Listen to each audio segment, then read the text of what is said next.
भगवते वासुदेवाय।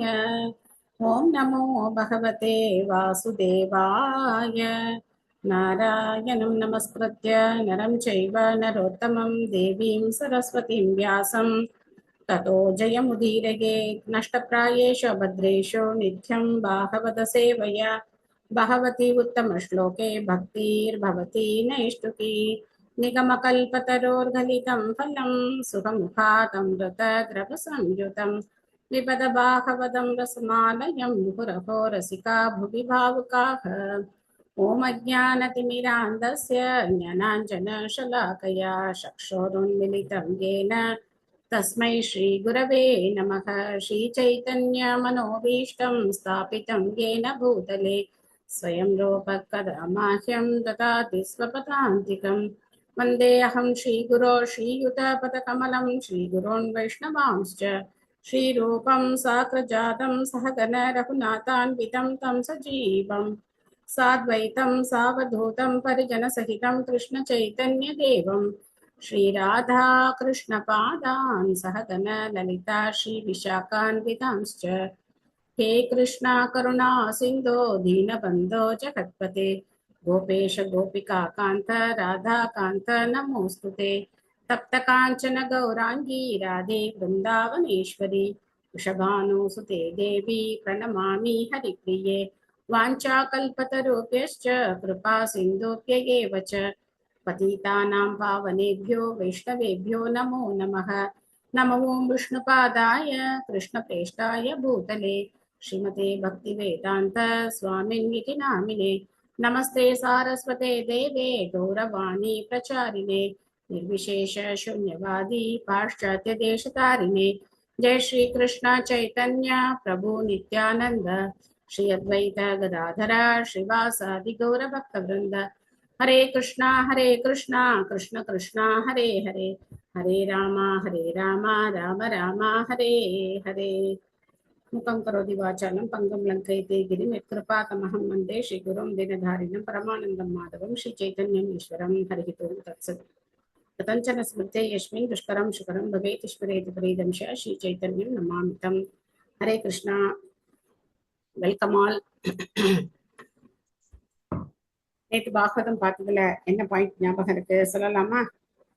ஹரே கிருஷ்ணா. நமஸ்காரம் மாதாஜி. நமஸ்காரம் மாதாஜி, சொல்லுங்க. நம்மளோட புலன்களை புலன்களின் அதிபதியான பகவானோட புலன்களை சாட்டிஸ்ஃபை பண்றதுக்காக நம்ம உபயோகிக்கணும், அதுக்கு பயன்படுத்தணும்னு சொன்னீங்க. Very good, very good.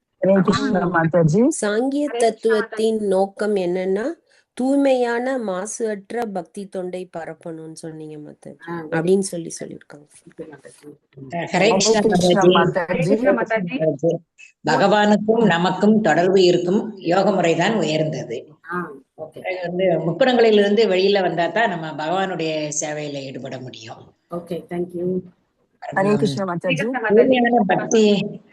தூய்மையான பக்தி நிலையை ஞானமும் வைராகியமும் வேஸ்ட். அதான் பக்தி பிராக்டிஸ் பண்ணும்போது ஞானமும் வைராகியமும் தானா வந்துரும் அப்படின்னு சொன்னீங்க. ஹரே கிருஷ்ணா மாதாஜி. 4 புருஷார்த்தங்கள்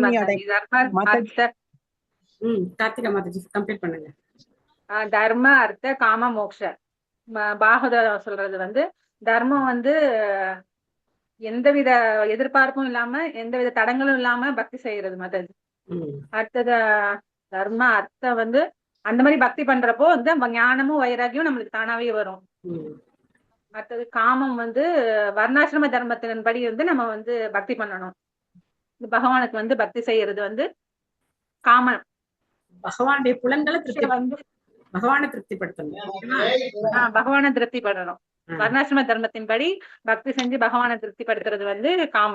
மோக்ஷ 3 முறையில அறியப்பட்டார். பகவான் பரமாத்மாவாகவும் பிரம்ம ஜோதியாகவும் எல்லாத்துக்கும் மேல அவர் தான் மூலம் அப்படிங்கறத தெரிஞ்சுக்கிறது மோக்ஷம். Super super super. Hare Krishna Mataji. Thank you. Hare Krishna Mataji. நமஸ்காரம் மாதாஜி. மாதாஜி, புலன்கள் தூய்மை அடையும் பொழுதுதான் நம்ம பகவானோட பக்தி தொண்டில ஈடுபட முடியும். ஜட உலக மாசுல நம்ம இருந்தோம்னாக்கா என்னைக்குமே நம்ம பக்தனா ஆக முடியாதுன்னு சொன்னீங்க Mataji. Thank you Mataji. Thank you Mataji. Hare Krishna. Hare Krishna Mataji. Yes Mataji. பிரகிருதி புருஷனா அனுபவிப்பவர், அது வந்து பகவான் தான், நம்ம அப்படின்னு சொல்லி. Okay, thank you Mataji. ஸ்ரீமத் பாகவதம் 3வது ஸ்கந்தம் 25வது அத்தியாயம் பக்தி தொண்டின் சிறப்புகள்.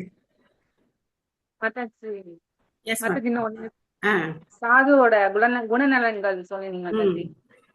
திதிக்ஷவ காருணிகா, சாரி மாதாஜி, ஒரு நிமிஷம். காருணிகா சுஹ்ருத சர்வ தேஹினாம் அஜாத சத்ரவத சாந்தா சாதவ சாது பூஷணா. ஹரி ஹரி ஹரி போல். தேங்க்யூ மாதாஜி. ஸ்ரீமத் பாகவதம் 3வது ஸ்கந்தம் 25வது அத்தியாயம் பக்தி தொண்டின் சிறப்புகள், பதம் 22. சாதுவுடைய குணங்களை பத்தி பார்த்தோம். அவருடைய லட்சணம் அது எப்படி இருக்கும் அப்படிங்கறத இப்போ பார்க்க போறோம். மயி அனன்யேன பாவேன பக்திம் குர்வந்தி யே திருடாம் மத்ருதே த்யக்த கர்மான த்யக்த ஸ்வஜன பாந்தவாக. அற்புதமான ஸ்லோகம். அவர் என்ன எப்படி இருப்பாராம்? மொழிபெயர்ப்பு பொருளுரை வழங்கியவர் திவிதராச பக்தி வேதாந்த சுவாமி ஸ்ரீல பிரபுபாத் கி ஜெய். அம்மாதிரி சாது விலகி செல்லாமல் பகவானிடம் கடும் உறுதியுடன் கூடிய பக்தி தொண்டில் ஈடுபடுகிறார். பகவானுக்காக அவர் உலகத்தில் குடும்ப உறவுகள் மற்றும் நட்பு பாராட்டுபவர்கள் போன்ற பிற தொடர்புகளை ஒதுக்கி விடுகிறார். அவருக்கு எதை பத்தியும் எந்த விதமான அக்கறையும் கிடையாது. அவர் முழுக்க முழுக்க பகவானுடைய தொண்டுல மட்டுமே ஈடுபட்டிருக்கார். அப்போ நம்ம எல்லாம் என்ன பண்றது? நமக்கு குடும்பம் இருக்கு, நட்பு இருக்கு, உறவுகள் இருக்காங்களே, எல்லாரையும் விட்டுருமா அப்படின்னு கேட்டா அந்த மாதிரி கிடையாது. என்ன அர்த்தம் அப்படின்னா, பகவானுக்கு நம்ம வாழ்க்கையில முக்கியத்துவம் முதலிடம் கொடுக்கணும். முன்னாடி எல்லாம் ஜெகநாத ரத யாத்திரா என்னைக்கு நடக்கும் சென்னையில அப்படின்னா, இதெல்லாம் வர்றதுக்கு முன்னாடி ஜெகநாத் கோவில்ல அவங்க பண்றப்பதான் பண்ணணும் அப்படின்னு சொல்லி ஸ்டே வாங்கறதுக்கு முன்னாடி எப்பவுமே பாத்தீங்க அப்படின்னா பொங்கல் அன்னைக்கு தான் நடக்கும். பொங்கல் விட்டுட்டு ரத யாத்திராக்கு போறது அப்படிங்கிறது முடியுமா? வீட்டை பூட்டிட்டு பொங்கல் அன்னைக்கு வீட்டை பூட்டிட்டு ரத யாத்திராக்கு போறது அப்படிங்கிறது சாத்தியமா? அப்படின்னா நாங்கெல்லாம் என்ன பண்ணுவோம்? பொங்கல்லாம் பார்க்க மாட்டோம். எதுதான் முக்கியம்? ரத யாத்திரா தான் முக்கியம். ரத யாத்திராக்கு தான் போவோம். சோ அந்த மாதிரி சென்டிமெண்ட். அதே மாதிரி கிருஷ்ண ஜெயந்தி எப்ப பாத்தீங்க அப்படின்னா, சில சமயங்கள்ல கிருஷ்ண ஜெயந்தி இஸ்கானோட கிருஷ்ண ஜெயந்தியும் சாதாரணமா கிருஷ்ண ஜெயந்தியும் ஒரு நாள் முன்ன பின்ன ஆகும், ஏகாதசி ஆகிற மாதிரி ஆகும். சில சமயங்கள்ல ஒரே நாள்ல வரும். அப்போ வீட்டுல பூஜை பண்ணணுமா இல்ல கோவில்ல சேவை பண்ணணுமா? எதுக்கு முக்கியத்துவம்? கோவில் சேவை. கோவில் சேவை தான் முக்கியத்துவம். கோவில்ல சேவை பிரச்சாரம் இதுதான் நமக்கு முக்கியம். காலம்புற பகவானுக்கு வீட்டுல எப்பவும் போல என்ன செய்யறோமோ கடகடன்னு நம்ம வீட்டுல சிம்பிளா முடிச்சுட்டு கோவிலுக்கு போயிடணும். சோ அங்க போய் பகவானுக்கு நிவேதனம் பண்றது, அங்க பண்றது, இங்க பண்ணா ஒண்ணுதான். ஆனா மனசு என்ன சொல்லும்? வீட்டுல வீட்டுல வீட்டுல. ஏன்னா நம்ம புண்ணியம் அந்த மாதிரிதான் பாக்குறோம். சோ பகவானை எப்படி திருப்திப்படுத்தணும் அப்படின்னா, பிரபுபாத் எப்படி சொல்லியிருக்காரோ அந்த மாதிரி பகவானை நம்ம திருப்திப்படுத்தணும். சோ இன்னைக்கு ஒரு மெசேஜ் நான் டெலிட் பண்ணேன். அந்த மெசேஜ்ல என்ன ப்ராப்ளம் அப்படின்னு பாத்தீங்கன்னா, அந்த இஸ்கான் பிரபுபாதர் சொன்னதை அவங்க கேட்கறது கிடையாது. அவங்க ரொம்ப ஃபேமஸா இருக்காங்க, பெங்களூர்ல இருக்கிற ஹில் டெம்பிள் இஸ்கான் அது. ஆனா அவங்க பிரபுபாதர் சொன்னதை கேட்கறது இல்லை. பிரபுபாதருடைய சிஷ்யர்கள் யாரையும் அவங்க ஏத்துக்கிறது இல்லை. உங்களை நிறைய பேருக்கு அது தெரியாம இருக்கலாம், அதனால நான் இதை தெரிவிக்க வேண்டியது என்னுடைய கடமை. அவங்க பிரபுபாதருடைய எந்த சிஷ்யர்களையும் ஏத்துக்கிறது கிடையாது. அவங்க தீட்சை எப்படி கொடுப்பாங்க அப்படின்னா, பிரபுபாதர் கிட்ட இருந்து தீட்சை கொடுக்குற மாதிரி ஏதோ ஒரு மிஷின் மெக்கானிக்கல் சிஸ்டம் வச்சிருக்காங்க. பிரபுபாதர் கையில அப்படி மாலை பிரபுபாதர் அப்படி கொடுக்குற மாதிரி அவங்க கொடுப்பாங்க. ஆனா பேரெல்லாம் இவங்க தான் செலக்ட் பண்ணுவாங்க, இவங்க தான் எல்லாம் பண்ணுவாங்க. ஆனா பிரபுபாதர் அப்படி கொடுக்குற மாதிரி கொடுப்பாங்க. பிரபுபாதருடைய கட்டளைகளை அவங்க ஏத்துக்கிறதே கிடையாது. அவங்க ரொம்ப ஃபேமஸா இருக்கலாம், உலகம் முழுக்க அவங்களுடைய கிளைகள் இருக்கலாம், அப்படிலாம் இருக்கலாம். ஆனா என்ன பிரச்சனை அப்படின்னு பாத்தீங்கன்னா, ஒரு சின்ன எக்ஸாம்பிள் சொல்றேன். எனக்கு அந்த அளவுக்குலாம் எனக்கு இதெல்லாம் கிடையாது, நமக்கு அந்த மாதிரி போக வேண்டிய அவசியமும் கிடையாது. சின்ன உதாரணம் சொல்றேன். பிரபுபாதர் பாகவதத்தை கம்ப்ளீட்டா டிரான்ஸ்லேட் பண்ண முடியல. பிரபுபாதர்கிட்ட முடியல, டைம் இல்லை அவருக்கு. 7th கேண்டோ முடியும் போது 1976ல பிரபுபாதர் 7th கேண்டோ கம்ப்ளீட் பண்ணிட்டு அவர் ஒரு குறிப்பு கொடுக்குறார். இன்னும் நிறைய பாக்கி இருக்கு இந்த பாகவதத்தை கம்ப்ளீட் பண்ணணும் அப்படின்னு. 77 பிரபுபாதர் இந்த உலகத்தை விட்டு ஆன்மீக உலகத்துக்கு போயிட்டார். அப்போ 10th கேண்டோ ஒரு 13வது சாப்டர் என்னமோ தான் பிரபுபாதர் பண்ணியிருக்காரு. அப்ப இன்னும் எத்தனை சாப்டர் பாக்கி? 10th கேண்டோ பாக்கி இருக்கு, 11th பாக்கி இருக்கு, 12th பாக்கி இருக்கு இல்லையா? பிரபுபாதர் என்ன சொன்னாரு? என்னுடைய சிஷ்யர்கள் இந்த பணியை தொடர்ந்து செய்யணும் அப்படின்னு சொல்லிட்டு போயிட்டார். அப்போ பிரபுபாதருடைய சிஷ்யர்கள் தான் அடுத்த 10வது காண்டத்தினுடைய பாக்கி பகுதிகள் 11, 12 அவங்க தான் டிரான்ஸ்லேட் பண்ணியிருக்காங்க. இப்ப நம்ம வந்து ஒரு சாப்டர் முடிஞ்ச உடனே பாக்குறோம் இல்லையா, இந்த 25ஆம் அத்தியாயத்திற்கான பக்தி வேதாந்த பொருளுரைகள் இவ்வாறு நிறைவு பெறுகின்றன அப்படின்னு பாக்குறோம் இல்லையா. அதுல எப்படி இருக்கும் அப்படின்னாக்க 10th கேண்டோக்கு மேல, அதாவது 13ஆம் சாப்டருக்கு மேல எப்படி இருக்கும் அப்படின்னாக்க, சில பிரபுபாதருடைய சிஷ்யர்கள் அவங்களுடைய பொருளுரைகள் நிறைவடைகின்றன அப்படிதான் இருக்கும். ஆனா இந்த பெங்களூர் இஸ்கான்காரங்க பிரபுபாதர் எந்த அளவுக்கு டிரான்ஸ்லேட் பண்ணியிருக்காரோ அது மட்டும்தான் படிப்பாங்க. 11th கேண்டோ 12th கேண்டோ அவங்க படிக்க மாட்டாங்க. அப்படின்னா என்ன அர்த்தம்? பிரபுபா சொன்னதை அவங்க ஏத்துக்கல. பிரபுபாத் பிபிடி ஃபார்ம் பண்ணியிருக்காரு. பிரபுபாத் வந்து அவருடைய சிஷ்யர்கள் அடுத்து ஜிபிசி வந்து ஃபார்ம் பண்ணியிருக்காரு. அதை இந்த ஜிபிசி என்ன சொல்றாங்களோ அதை தான் கேட்கணும்னு சொல்லியிருக்காரு. அவங்க யாரையும் ஏத்துக்கல. அவங்க நம்ம குரு மகாராஜ் தான் தீட்சை வாங்கியிருக்காங்க, அவ்வளவு பெரிய கோவிலும் கட்டினாங்க, எல்லாம் பண்ணாங்க. ஆனா கடைசியில எனக்கு குரு தேவையில்லை அப்படின்னு சொல்லி அவங்க வந்து குரு மகாராஜை ஏத்துக்கல. சோ இப்போ என்ன ஆச்சு, இது இந்த சோசியல் மீடியா வர்றதுக்கு முன்னாடி இதை பத்திலாம் நாங்க வந்து டிஸ்கஸ் கூட கேட்கவே நாங்க வந்து எங்களுக்கு பயமா இருக்கும். இந்த ரித்விக்னு சொல்லுவாங்க, அதை பத்தி நாங்க பேசக்கூட பயப்படுவோம். ஆனா இப்ப என்ன ஆயிருக்கு அப்படின்னாக்க, இந்த சோசியல் மீடியா இப்போ ஃபெமிலியரா இருக்கிறதுனால யார் வேணா என்ன வேணா மெசேஜ் போடலாம், யார் வேணா என்ன வேணா பண்ணலாம், யார் வேணா இதுல வேணா ஜாயின் பண்ணலாம், அந்த மாதிரி இருக்கு. அதனால உங்கள பல பேருக்கு அது தெரியாம இருக்கலாம். அதனால தெரிவிக்க வேண்டியது என்னுடைய கடமை. யாருக்காவது அந்த மாதிரி போகணும்னு விருப்பம் இருந்தா நான் தடுக்க மாட்டேன். ஆனா அது சரி கிடையாதுன்னு சொல்லலாம். அந்த மாதிரி பிரபுபாதர் சொன்னதை ஏத்துக்காம அவங்க தன்னிச்சையா செயல்படுறாங்க. இதெல்லாம் பெரிய லெவல்ல வந்து கோர்ட்ல கேஸ் அந்த மாதிரிலாம் நடக்குது. பெரிய கோர்ட் கேஸ் எல்லாம் நடக்குது. குருமராஜர் தான் கொடுத்திருக்காரு, அந்த பேரும் குருமராஜ் தான் கொடுத்திருக்கார். அதே பேர்ல தான் அவர் இன்னும் கண்டினியூ பண்றார். ஆனா குருமராஜை ஏத்துக்கல, எந்த சிஷ்யர்களையும் ஏத்துக்கல, பிரபுபாதர் எந்த சிஷ்யர்களையும் அவங்க ஏத்துக்கல. இந்த இஸ்கான் சிஸ்டத்தையே அவங்க புறக்கணிக்கிறாங்க. பிரபுபாதர் தான் குரு, அவருடைய சிஷ்யர்கள் யாரும் குரு கிடையாது அப்படின்னு சொல்றாங்க. அப்பனா எப்படி குரு சீட பரம்பரைங்கிறது எப்படி வரும்? பரம்பரைனா என்ன? ஒரு குரு, அவருக்கு அடுத்த சிஷ்யர்கள் குருவாகணும், அடுத்த சிஷ்யர்கள் குருவாகணும், அதான பரம்பரை. சீட பரம்பரைனா என்ன அர்த்தம்? அவங்க அதை ஏத்துக்கல. உலகத்துல நிறைய இடத்துல அந்த மாதிரி இஸ்கான் செயல்படுது. அதாவது அவங்க இஸ்கான்கிற பேரை உபயோகிக்க முடியாது, ஹரே கிருஷ்ணா இயக்கம் அப்படின்னு அவங்க வந்து அந்த பேரை வந்து வச்சு நடத்துறாங்க. அவங்க கிட்ட பழகக்கூடாதுன்னு கிடையாது. எந்த வைஷ்ணவரா இருந்தாலும் சரி, எந்த சம்பிரதாயத்தை சேர்ந்தவங்களா இருந்தாலும் சரி, அவங்கள நாம தூரத்துல இருந்து நமஸ்காரம் பண்ணலாம், அவங்களுக்கு மரியாதை கொடுக்கலாம், அவங்களுக்கு பிரசாதம் கொடுக்கலாம்.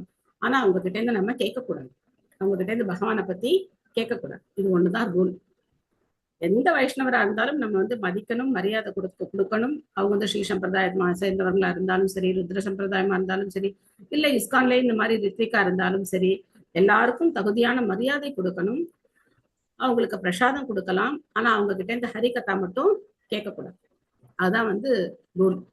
ஸோ அதை நம்ம ஃபாலோ பண்ணணும். உங்களுக்கு விருப்பம் இருக்கிறவங்க அதை ஜப்பா மாரத்தன்ல சேரணும்னா யாரையும் நான் வந்து தடுக்க மாட்டேன். ஆனா அது வந்து பிரபுபாதரால் அங்கீகரிக்கப்பட்டது கிடையாது. அவங்க என்ன சொல்றாங்க, நீங்க அங்கீகரிக்கப்பட்டவங்க கிடையாது அப்படின்னு சொல்றாங்க. மொத்த இஸ்கானையும் அவங்க வந்து தப்பு சொல்றாங்க. ஸோ அது நம்ம வந்து அதை ஜட்ஜ் பண்ண முடியாது. ஏன்னா இது வந்து ரொம்ப பெரிய லெவலுடைய டிஸ்கஷன்ஸ், ஜிபிசி லெவல் அதை பத்தி எல்லாம் பேசிட்டு இருக்காங்க. உங்களுடைய புரிதலுக்காக இந்த அளவுக்கு நான் வந்து சொல்லியிருக்கேன். பிரபுபாதர் சொன்ன கட்டளை என்ன அப்படின்னா, என்னுடைய சிஷ்யர்கள் எனக்கு பின்னாடி இந்த பாகவதத்தை மொழிபெயர்க்கணும் அப்படின்னு சொல்லிட்டு போயிருக்கார். ஆனா அவங்க அதை படிக்க மாட்டாங்க. அந்த பாகவதத்தை அவங்க பிரபுபாதர் எந்த அளவுக்கு டிரான்ஸ்லேட் பண்ணியிருக்காரோ அது அளவுக்கு தான் அவங்க படிப்பாங்க. ஸோ அதனால பரவாயில்ல, நீ யாரும் எனக்கு சாரி சொல்லணும்னு அவசியம் கிடையாது. உங்களுக்கு தெரியுமா தெரியாதான்னு எனக்கு தெரியாது. ஏன்னா பார்த்தா எல்லாமே இஸ்கான் மாதிரி தானே இருக்கு. எல்லாமே இஸ்கான் தான், ஹரே கிருஷ்ண மந்திரம் தான் சொல்றாங்க, அப்படிதான் இருக்கு. பட் அதுல இருக்கக்கூடிய இந்த மாதிரியான சில பிரச்சனைகள், நெருடல்கள் இருக்கு. ஸோ அதை கிளியர் பண்ண வேண்டியது என்னுடைய பொறுப்பு. ஹரே கிருஷ்ணா சொல்லிட்டேன். ஹரே கிருஷ்ணா மாதாஜி. எஸ் மாதாஜி. மாதாஜி எனக்கும் தெரியாது மாதாஜி. பெங்களூர் தான் என்னோட நேட்டிவ் பிளேஸு. எங்களுக்கு அது ஒரு டெம்பிள் தான் தெரியும், போயிட்டு போயிட்டு வந்துட்டு இருந்தோம். எனக்கு இப்போதான் இது கிளாரிட்டி வருது. வைகுந்தன் இன்னொரு டெம்பிள் கோவிந்தா திருப்பதி மாதிரியே கட்டியிருக்காங்க மேடம் மாதாஜி அங்கே பெங்களூர்ல. அது மாதாஜி அதுக்கும் பெங்களூர்ல நிறைய இஸ்கான் டெம்பிள் இருக்கு மாதாஜி. நரசிம்மகிரிதாரி டெம்பிள் இருக்கு. இப்போ நம்ம பலபத்ர பிரபு பெங்களூர் தான், அவரும் ஒரு இஸ்கான் டெம்பிள்ல தான் இருக்காரு. சோ அந்த மாதிரி நிறைய டெம்பிள்ஸ் இருக்கு மாதாஜி. ஆனா இந்த ஹில் டெம்பிள்னு சொல்லுவாங்க இந்த டெம்பிள. இது ராஜாஜி நகர்ல இருக்கு மாதாஜி. அந்த ஹில் டெம்பிள்னு சொல்லுவாங்க, அதுதான் ராஜாஜி நகர் ஹில் டெம்பிள். பாத்தீங்கன்னா நிறைய ரிட்ரீட் டெம்பிள் நிறைய வந்துட்டே இருக்கு.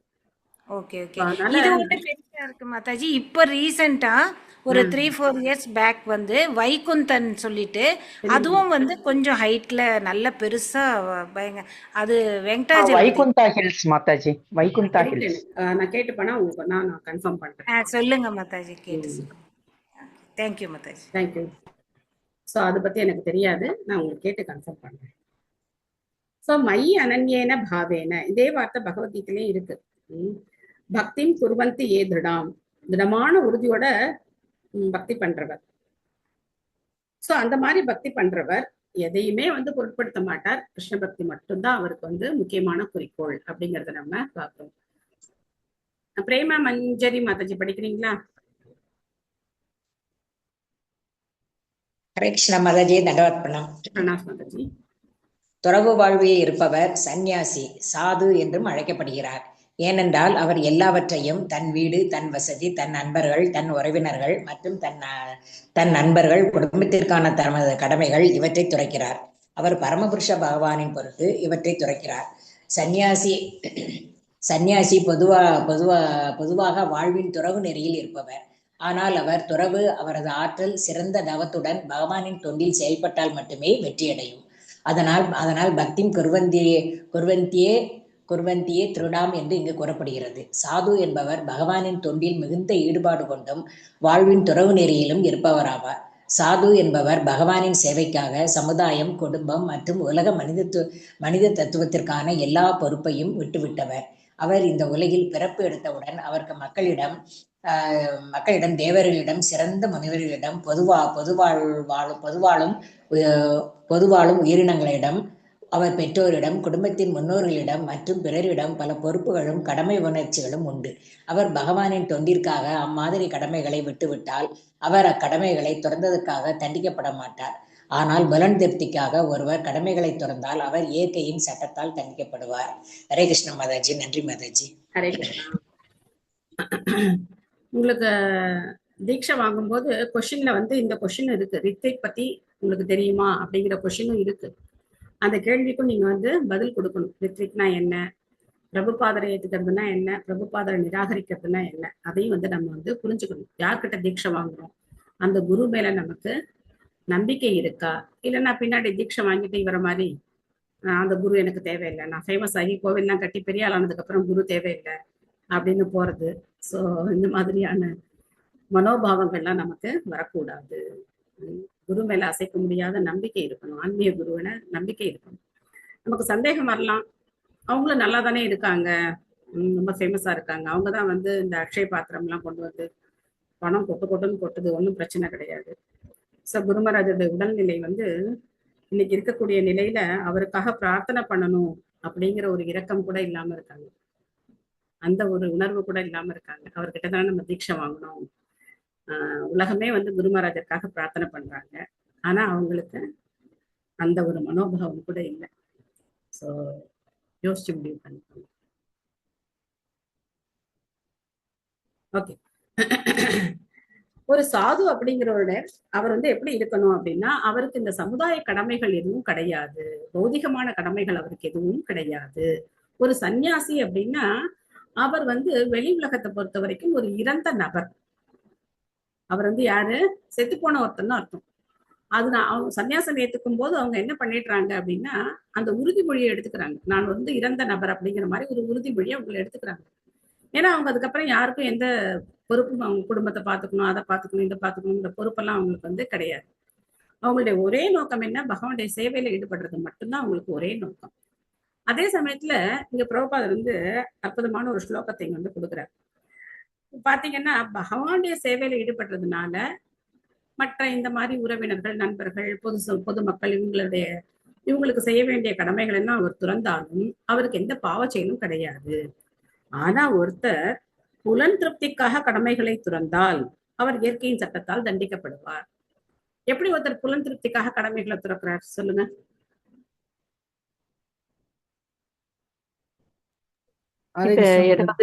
வெளிநாட்டுக்கெல்லாம் வேலைக்கு போறாங்கல்ல. Very good, very good. வெளிநாட்டுக்கு வேலைக்கு போறாங்க, அப்பா அம்மாவை கண்டுக்கிறதே கிடையாது இல்லையா? எல்லாம் இப்ப வந்து ஈமச்சடங்கு கூட எதுல பண்ணிக்கிறாங்க, ஆன்லைன்ல பண்ணிக்கிறாங்க. ஆன்லைன்ல பண்றாங்க. வீடியோ அப்படி பண்ணிக்கிறாங்க. அதுக்கப்புறம் புலன் திருப்திக்காக கடமைகளை துறக்கிறவங்க வெளிநாட்டுக்கு போயிட்டு வந்துட்டோம். நம்ம லோக்கல்ல பாத்தீங்க அப்படின்னாக்க தண்ணி அடிச்சுட்டு என்ன பண்றாங்க, வர்ற சம்பளத்தை தண்ணி அடிச்சுட்டு குடும்பத்தை திரும்பி கூட பாக்குறாங்க. ஏன் அவங்களுடைய புலன் திருப்திக்காக அவங்க என்ன பண்றாங்க, செயல்படுறாங்க. பெண்கள் என்ன பண்றாங்க, புலன் திருப்திக்காக இன்னொரு கணவனை தேடி போறாங்க, பெற்ற குழந்தைகளை நடுரோட்ல விட்டுட்டு போறாங்க. எல்லாம் தான் பாவ செயலை தவிர ஒருத்தர் பகவானுக்கு சேவை செய்யறதுக்காக தன்னுடைய இந்த மற்ற கடமைகளை துறக்கிறதுனால அவருக்கு எந்த விதமான பாவ விளைவும் வராது. ஸ்வதர்மம் சரணாம்புஜம் ஹரே பஜன் அபக்வோ அதபதே அப்படின்னு சொல்லி ஒரு ஸ்லோகம் இருக்கு. அது பாகவதத்துல முதல் காண்டத்துல 5th சாப்டர் நினைக்கிறேன், 5th சாப்டர்ல வரும். நாரத முனிவர் வியாசருக்கு உபதேசம் பண்ணக்கூடிய அந்த வியாச நாரத சம்பாதம் அந்த பகுதியில வரக்கூடிய இந்த ஸ்லோகம். அதே மாதிரி ஏற்கனவே நம்ம டிஸ்கஸ் பண்ணியிருக்கோம். தேவரிஷி பூதாப்த நிருணாம் பித்ருணாம் நகிங்கரோ நாயம் ருணீச்ச ராஜன் சர்வாத்மனா சரணம் சரண்யம் கதோ முகுந்தம் பரிகிருத்திய கர்த்தும் அப்படின்னு சொல்லி. பொதுவா எல்லாருமே 5 விதமான பேருக்கு கடன்பட்டவர்கள். நாங்க யார் யாருக்கு? பேங்க் ஆஃப் பரோடாக்கு, அவங்களுக்கு இல்லாமா, தேவர்களுக்கு, குருவுக்கு, தேவர்களுக்கு, மூதாதையர்கள்,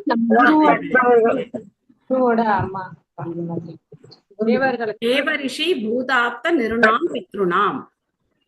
தேவரிஷி தேவர்கள், ரிஷி முனிவர்கள், இவங்களுக்கு எல்லாம் கடன்பட்டிருக்கோம். பூதாப்த அப்படின்னா நம்மளை சுத்தி இருக்கிற மற்ற ஜீவராசிகள் கடன்பட்டிருக்கோம். தேவரிஷி பூதாப்த நிருணாம் நம்மளை சுத்தி இருக்க மற்ற மனிதர்களுக்கும் கடன்பட்டிருக்கும். பித்ருணாம் அப்படின்னா முன்னோர்களுக்கு, இதுல தாய் தந்தையர் வந்துருவாங்க, முன்னோர்களுக்கு கடன்பட்டிருக்கும். தேவரிஷி பூதாப்த நிருணாம் பித்ருணாம் ந கிங்கரோ நாயம் ருணீச்ச ராஜன். ருணினா கடன். அப்போ இந்த 5 விதமான பேருக்கு நம்ம கடன்பட்டிருக்கோம். ஆனா யார் ஒருத்தர் பக்தியில ஈடுபட்டு இருக்காங்களோ அவங்க இவங்களுக்கு கடன்பட்டவங்க கிடையாது அப்படின்னு சொல்லி பாகவத்துல சொல்லப்பட்டிருக்கு. இந்த 5 விதமான பேருக்கு நம்ம ஏன் கடன்படலை, எப்படி அந்த கடனை நம்ம அடைச்சிடுறோம் அப்படிங்கறத நம்ம டீட்டெயிலா பார்த்தோம். யாருக்காவது ஞாபகம் இருக்கான்னு எனக்கு தெரியல. தேவர்களுக்கு பட்ட கடனை எப்படி நம்ம தீர்க்கிறோம்? யாகங்கள் ஹோமங்கள் எல்லாம் பண்றோம். பிரசாதம் பகவான வணங்கினாவே நம்ம தேவர்களுக்கு காலம்பரை மங்களம் போது எல்லா தேவர்களையும் நம்ம வணங்கிடுறோம். பகவான் கார்த்தி பண்ணோம் அப்படின்னா எல்லா தேவர்களையும் வணங்கிடுறோம். தேவர்களுக்கு உண்டான கடனை தீர்த்துறோம். ரிஷிகளுக்கு உண்டான கடனை எப்படி தீர்க்கிறோம்? பகவத்கீதை பாகவதம் எல்லாம் படிக்கிறோம். பகவத்கீதை பாகவதம் படிக்கிறது மூலமா ரிஷி முனிவர்களுக்கு பட்ட கடனை தீர்த்துடணும். வியாசர் நம்ம படிக்கணும் தான் எழுதி வச்சிருக்காரு. எதுக்காக பாகவதம் பகவத்கீதை எழுதி வச்சிருக்காரு? நம்ம படிக்கணும்னு எழுதி வச்சிருக்காரு. படிச்சு அதை நம்ம கடைபிடிக்கும் போது அவங்களுக்கு பட்ட கடனை தீர்த்துக்கணும்.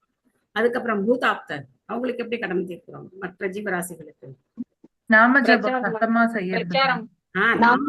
சத்தமா செய்யறது மூலமா மற்ற பட்ட கடனை தீர்த்துக்கிறோம். அதுக்கப்புறம் மற்ற மனிதர்களுக்கு நைவேத்தியம் பண்ணி பிரசாதம் தியாகம் பண்றது மூலமா அவங்களுடைய கடனையும் தீர்த்துக்கிறோம்.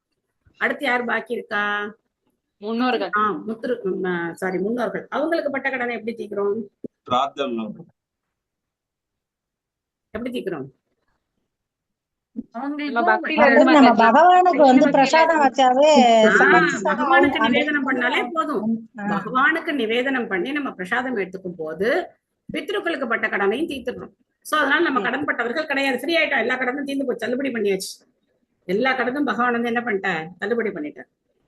சோ தேவரிஷி பூதாப்த நிருணாம் பித்ருணாம் ந கிங்கரோ நாயம் ருணீச்ச ராஜன். அரசனே, யார் பகவத் பக்தியில ஈடுபட்டு இருக்காங்களோ அவங்க யாருக்கும் கடன்பட்டவர்கள் கிடையாது. ஆனா அதே சமயத்துல பகவானுடைய நாமத்தை சொல்லாம பகவானுக்கு எந்த விதமான சேவையும் செய்யாம இருக்கிறவங்க கண்டிப்பா இந்த 5 பேருக்கும் கடன்பட்டவர்கள் தான். சோ அதான் இங்க பிரபுபாதர் கொடுத்திருக்காரு. அவருக்கு மக்களிடம், தேவர்களிடம், சிறந்த முனிவர்களிடம், பொது வாழும் உயிரினங்களிடம், அவர் பெற்றோரிடம், குடும்பத்தின் முன்னோர்களிடம் மற்றும் பிறரிடம் பல பொறுப்புகளும் கடமை உணர்ச்சிகளும் உண்டு. ஆனா பகவானுடைய தொண்டுக்காக அவர் ஈடுபடும் போது இந்த எதுவுமே அவருக்கு கிடையாது. மத் ஆශ්‍රயாக கதாமிருஷ்டா ஷண்வந்தி கதயந்தி ச தபந்தி விவிதாஸ் தாபா நைனாத் மத்கதசேதசக. பரமபுருஷ பகவானாகிய என்னை பற்றி கேட்பதிலும் வழிபடுவதிலும் நிலையாக ஈடுபட்டிருக்கும் சாதுக்கள் உலகத் தொல்லைகளால் துன்பப்படுவது இல்லை. ஏனென்றால் அவர்கள் எப்பொழுதும் என் லீலைகள் மற்றும் செயல்களின் எண்ணங்களால் நிறைந்துள்ளனர். தாப தாப அப்படின்னா என்ன? துன்பங்கள். எத்தனை விதமான துன்பங்கள் இருக்கு?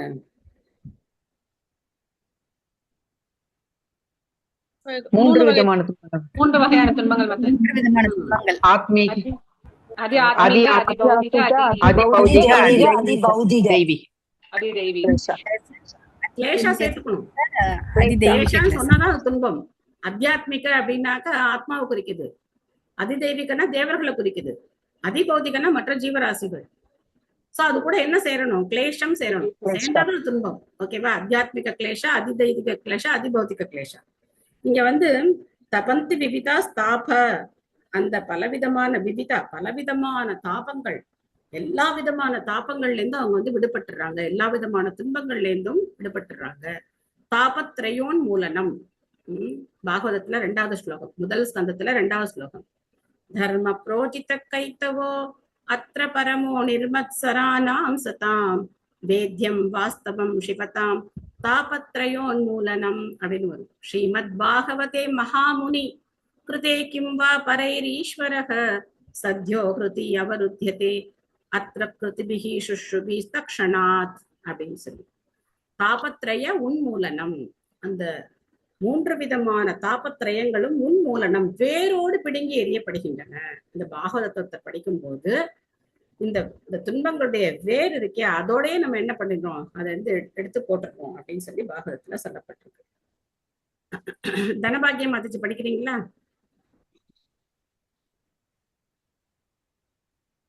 படிக்கிற மாதாஜி. படிங்க. பொருளுரை வழங்கிய ஸ்ரீல பிரபுபாதருக்கு ஜெய. உலக இருப்பியில் பல்வேறு வகைப்பட்ட துன்பங்கள் உள்ளன. உடல் மற்றும் மனதிற்கு சம்பந்தப்பட்டவை, பிற உயிரினங்களால் சுமத்தப்படுபவை, இயற்கை தடுமாற்றங்களால் சுமத்தப்படுபவை ஆகும். ஆனால் ஒரு சாது அம்மாதிரி துன்பமான நிலையால் தடுமாறுவதில்லை. ஏனென்றால் அவர் மனம் எப்போதும் கிருஷ்ண உணர்வால் நிறைந்துள்ளது. இவ்வாறு அவர் பகவான் செயல்களை தவிர வேறு எதை பற்றியும் பேச விரும்புவதில்லை. மகாராஜா அம்பரீஷனின் பகவானின் லீலைகளை தவிர வேறு எதையும் பேசவில்லை. வசாம்சி வைகுண்ட குணானு வர்ணனையே வேறு பாகவதம் 9.4.18. அவர் பரமபுருஷ பகவானை புகழ்வதில் மட்டும் தன் சொற்களை ஈடுபடுத்தினார். சாதுக்கள் எப்போதும் பகவானின் அல்லது அவர் பக்தர்களின் செயல்களை பற்றி கேட்பதில் ஆர்வமுள்ளவர்கள். அவர்கள் கிருஷ்ண உணர்வில் இருப்பதால் ஜட உலக தொல்லைகளை மறக்கிறார்கள். சாதாரண கட்டுப்படுத்தப்பட்ட ஆன்மாக்கள் பகவானின் செயல்களை மறந்து எப்போதும் முழுதும் கவலைகளால் உலகியல் துன்பங்களால் நிரப்பியுள்ளனர். மறுபுறம் பக்தர்கள் எப்போதும் பகவான் பற்றிய விஷயங்களில் ஈடுபட்டுள்ளதால் அவர்கள் ஜட இருப்பின் தொல்லைகளை மறுக்கிறார்கள். Hare Krishna Mataji. Thank you. Hare Krishna. Thank you Mataji. So இதெல்லாம் யாரோ சாது தானே பண்ணணும், நம்ம எதுக்காக பண்ணணும் அப்படின்னு நம்ம நினைக்கூடாது. நாம என்ன பண்ணணும்? பகவானுடைய பக்தியில ஈடுபட்டு நாமளும் வந்து இந்த அம்பரீஷ் மகாராஜர் மாதிரி சபை மன கிருஷ்ண பதாரவிந்தையோர் வசாம்சி வைகுண்ட குணான்னு வர்ணனே கரோ ஹரே மந்திரமா ஜனாதிஷு ஸ்ருதிம் சகரா அச்சுத தத்வதோதயே அப்படின்னு நம்மளுடைய ஒவ்வொரு புலனையும் பகவானுடைய சேவையில நாம ஈடுபடுத்தணும். வசாம்சி வைகுண்ட குணான்னு வர்ணனே என்ன அர்த்தம்? இந்த ஸ்லோகத்துல இந்த வார்த்தைகளுக்கு என்ன அர்த்தம்?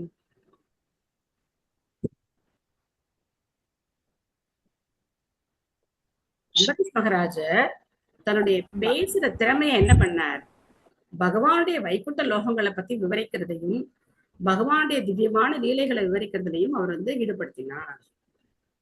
முதல்ல என்ன பண்ணார்? சபை மன கிருஷ்ண பதார விந்தையோ, தன்னுடைய மனச பகவானுடைய தாமரை பாதங்கள்ல பதித்தார். 2வது என்ன பண்ணார்? அடுத்து பேச்சு திறமை, பேசுறத வசாம்சி வைகுண்ட குணான்னு வர்ணனே. 3வது என்ன பண்ணார்? கரோ ஹரேர் மந்திர மார்ஜனாதிஷு. கரோ ஹரேர் மந்திர மார்ஜனாதிஷு அப்படின்னா என்ன அர்த்தம்? மார்ஜனம்னா என்ன? மட்டும் சொல்லிட்டு இருக்காங்க. மார்ஜனம் தூய்மைப்படுத்துறது மாதாஜி. சிஷ்டாஷ்டகத்துல சொல்றோம் இல்லையா, சேதோ தர்ப்பணமார்ஜனம் அப்படின்னு சொல்றோம். என்ன அர்த்தம்? சேத்தம் அப்படின்னா நம்மளுடைய சிந்தை, நம்மளுடைய சிந்தா. அது வந்து ஒரு கண்ணாடி மாதிரி. தர்ப்பணம் அப்படின்னா கண்ணாடி, மார்ஜனம்னா தூய்மைப்படுத்துறது. ஒரு கண்ணாடி ஒரே தூசியா இருக்குன்னு வச்சுக்கோங்க, நீங்க போய் பார்த்தா முகம் தெரியுமா? நமக்கு முகம் தெரியாது. ஆனா அதை வந்து பளிச்சுன்னு தொடச்சிட்டோம் அப்படின்னா அப்படி இருக்கும். அப்புறம் போய் நின்று பார்த்தோம் அப்படின்னா நம்ம முகம் நமக்கு தெளிவா தெரியும். இப்ப நம்ம சிந்தா எப்படி இருக்கு? ஒரே தூசி படிந்த கண்ணாடி மாதிரி. தூசி படிந்த கண்ணாடி எல்லாம் கிடையாது. கிச்சனை நீங்க வந்து 1 வருஷம் 2 வருஷம் ஒண்ணுமே பண்ணல அப்படின்னா அதோட சிக்கு பிடிச்சு எப்படி இருக்கும், அந்த மாதிரி இருக்கு. சோ அந்த சிம்னி எல்லாம் கிளீன் பண்ணலன்னு பாத்தீங்கன்னா அதுல ஒரே அந்த எண்ணெய் பிசுக்கெல்லாம் பிடிச்சு அதை கிளீன் பண்ணவே முடியாது, அந்த மாதிரி இருக்கு. அப்போ மார்ஜனம்னா தூய்மைப்படுத்துறது. இப்ப இங்க அம்பரீஷ் மகாராஜர் என்ன பண்ணாராம்? கரோ ஹரேர் மந்திர மார்ஜனாதிஷு, பகவானுடைய ஆலயத்தை தூய்மை செய்தார். அவருடைய கரங்கள், கரவுனா கரங்கள், இந்த கரங்களை வச்சு பகவானுடைய கோவில தூய்மை செய்தாராம். காலம்பர மங்களார்த்தியில பாடும்போது 3வது ஸ்டான்ஸா, ஸ்ரீ விக்கிரஹாராதன ஷிங்காரதன்மந்திர மார்ஜனாதோ யுக்தஸ்ய பக்தாம்ச்ச நியுஞ்சதோபி வந்தே குரோ ஸ்ரீ சரணாரவிந்தம். அப்போ என்ன வருது? மந்திர மார்ஜனாதிஷு. அதேதான், ஸ்ரீ விக்கிரஹாரா தனநித்யனானா ஷிங்கார தன்மந்திர மார்ஜனாதோ, கோவிலை வந்து தூய்மை செய்தது. சோ தன்னுடைய சிஷ்யர்கள் பகவானுக்கு விதவிதமா விக்கிரகங்களை அலங்காரம் பண்றாங்க, கோவிலை தூய்மையா பராமரிக்கிறாங்க. இதெல்லாம் பார்க்கும்போது ஆன்மீக குரு திருப்தி அடைகிறார். இதுல எல்லாம் ஈடுபடுத்துறார், தன்னுடைய சிஷ்யர்களை ஆன்மீக குரு ஈடுபடுத்துறார், பகவத் சேவையில ஈடுபடுத்துறார். சோ அந்த மாதிரி அம்பரீஷ் மகாராஜர் அவருடைய ஒவ்வொரு புலன்களையும் பகவத் சேவையில ஈடுபடுத்தினார். அந்த மாதிரி நாமளும் வந்து மாறணும். தயேதே சாதவக சாத்வி சர்வசங்க விவர்ஜிதாக சங்கஸ்தேஷு அததே பிரார்த்தியக சங்கதோஷ ஹராஹிதே. ஓ என் அன்னையே, ஓ நல்லொழுக்கமுடைய பெருமாட்டியே, இவையே எல்லா பற்றிலிருந்து விடுபட்ட சிறந்த பக்தர்களின் குணங்களாகும்.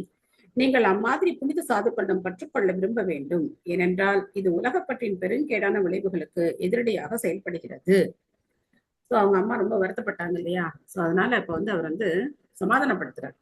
நீங்க வந்து இந்த மாதிரி சாதுக்களோட சங்கம் கொள்ளணும், அதுதான் உங்களுக்கு வந்து பெரிய நன்மையை கொடுக்கும் அப்படின்னு சொல்லி சொல்றேன். கணிதா மாதாஜி படிக்கிறீங்களா?